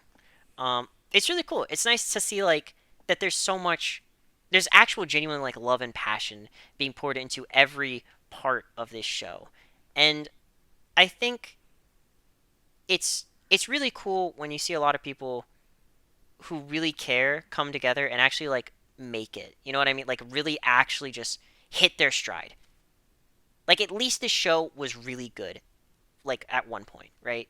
Mm-hmm. And that's really cool. And I think that's why a lot of people fell in love with the show. Yeah. And I mean, honestly, from what we've talked about so far, One, two, I three, had very pilot. little. I think you could kind of tell. I know you've kind of been leading a lot of the conversation, but I've I'm had very sorry. little nitpicks and stuff. There's been like very small stuff, but that's just because I wasn't even really trying to scrutinize it that hard. Like if you're not paying attention, like to like a very fine degree, it's just a Yeah. it's yeah, it's a fun show just to watch and kind of just enjoy because well, so far. Well, My yeah. foreshadowing. It's not a. There's no moment. There's no what the fuck moment where you're just kind of watching it, and like even if you're a super casual viewer, where you ask yourself, wait a minute, hey, wait a minute, because like you said, like all these things so far that we've pointed out, like even the Millie using a gun thing is like Yeah. really easily explainable, right? It's just that like, oh, writing wise, Well, like maybe for this for peak, to make it even more peak, we just have it so that Millie doesn't take the shot there, and it's like Moxie in the background. yeah. It's Well, like very minor things in the grand scheme. Like if my biggest complaint was like, oh, in this scene, it should have been this character who killed this arbitrary fodder, because it would have established their character better for like the rest of the show. Like if that was my biggest nitpick of an episode, you did a it's damn good not. job writing an episode, Yeah. man. Like holy fuck. Yeah, and again with the gun thing before the if the people who have already flamed me Oh, are are they're still actually like killing you right now. Like yeah. you're dying as Um we speak.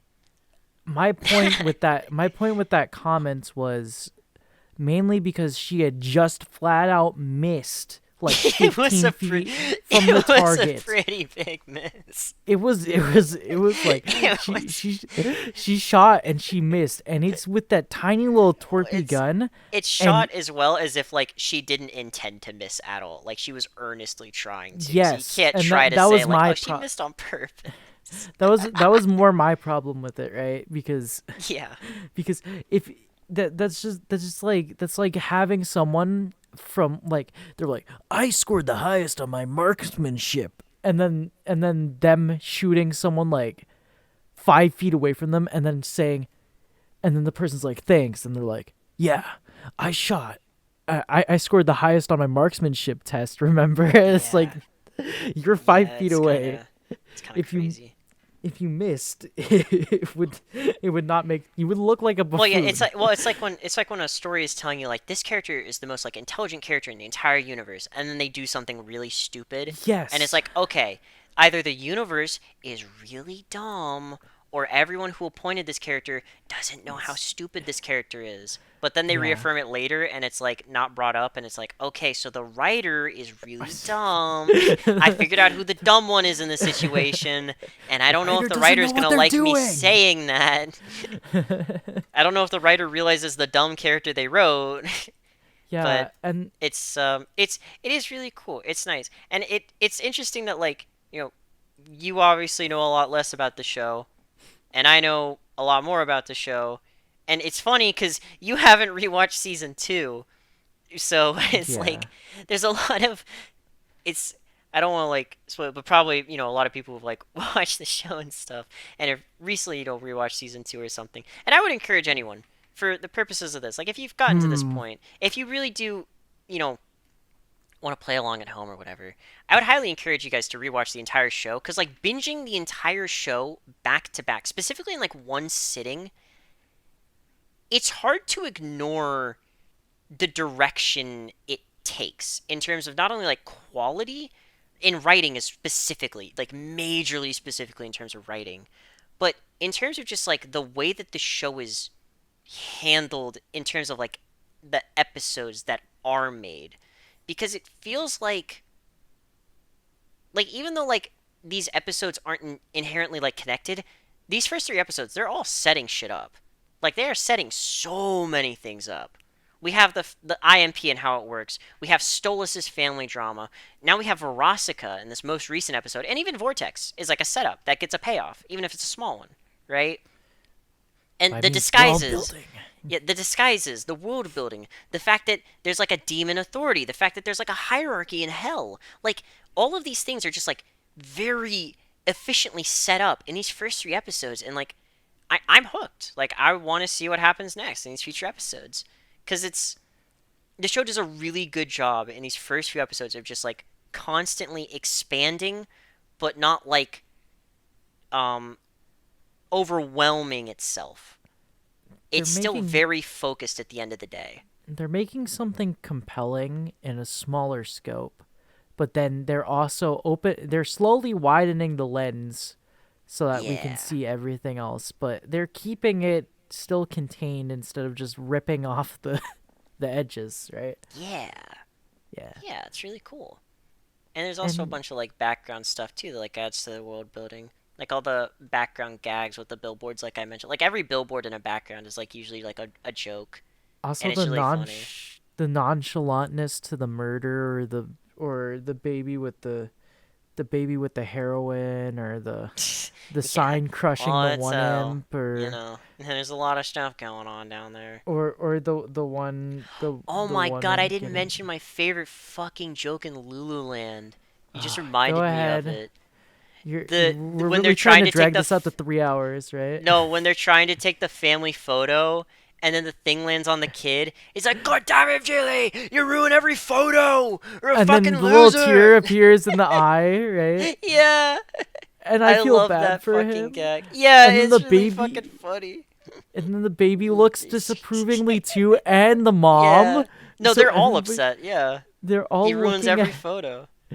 It's great. It's great. Sorry, you reminded me by saying this the sign that crushed the person. It Yeah, reminded me no, of that because yeah, like no. And there's so many things to just really love about these three episodes. there's a lot of fun. Technically four if we're counting the pilot, but Yeah, even the pilot yes, has lots of love. yeah, but yeah. I mean, there clearly was a lot of care and a lot of like fun. The people were having fun.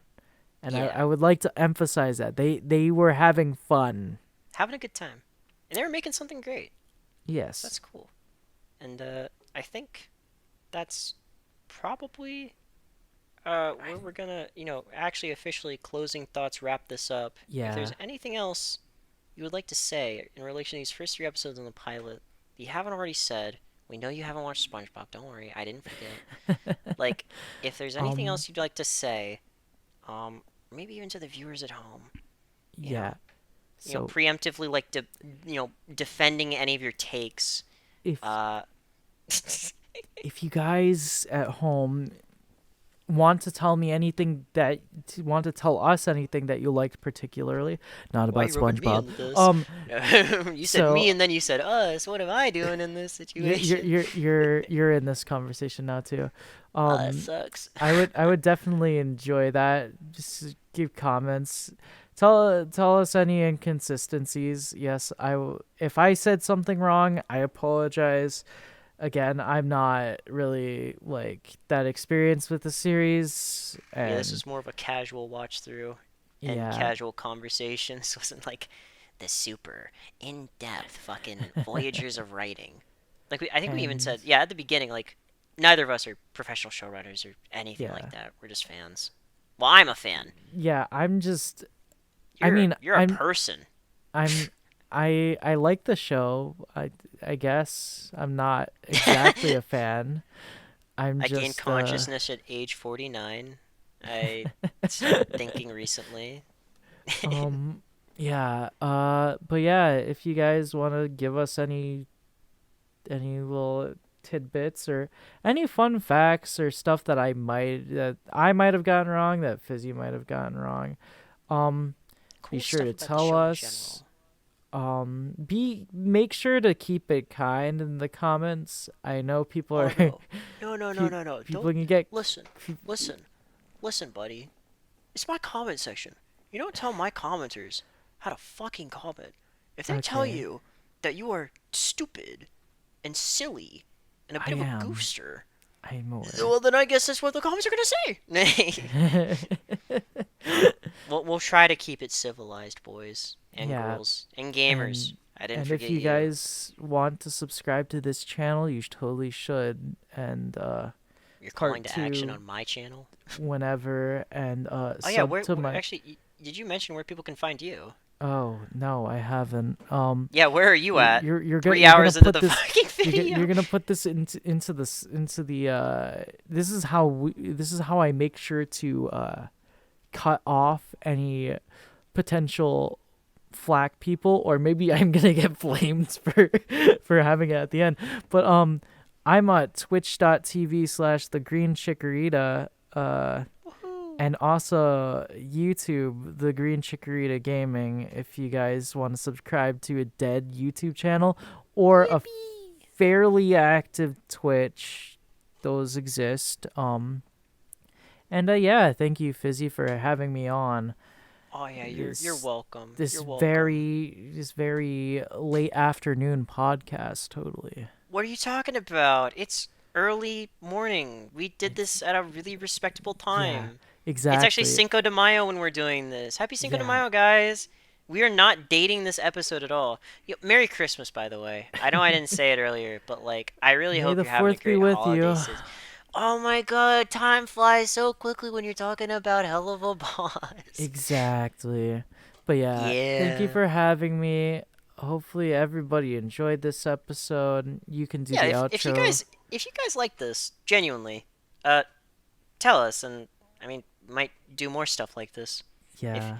it might even I It's I mentioned it. I SpongeBob. might even do this about other shows too, like, SpongeBob. like, maybe maybe some Was that a maybe Shaun the Sheep thing? Meh. no, that's me trying to do a SpongeBob laugh is horrible. It sounded like you were trying to be Shaun the Sheep. Probably Be could Shaun actually. the It probably Sheep.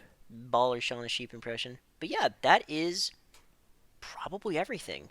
Yeah. Well, yeah, we'll add any addendums on the next thing whenever if you Yeah, guys tell maybe us stuff. perchance.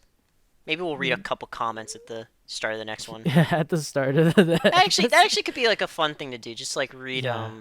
one or two, maybe even three comments, Oh just to my like, gosh. you know. I feel like the comments on this are gonna be really long, so and only a Yeah. few. Not a spoonful. God no, a forkful. Oh boy. Yeah, but I that's should comment to try and read my own comments. okay, buddy. We're ending the episode. No.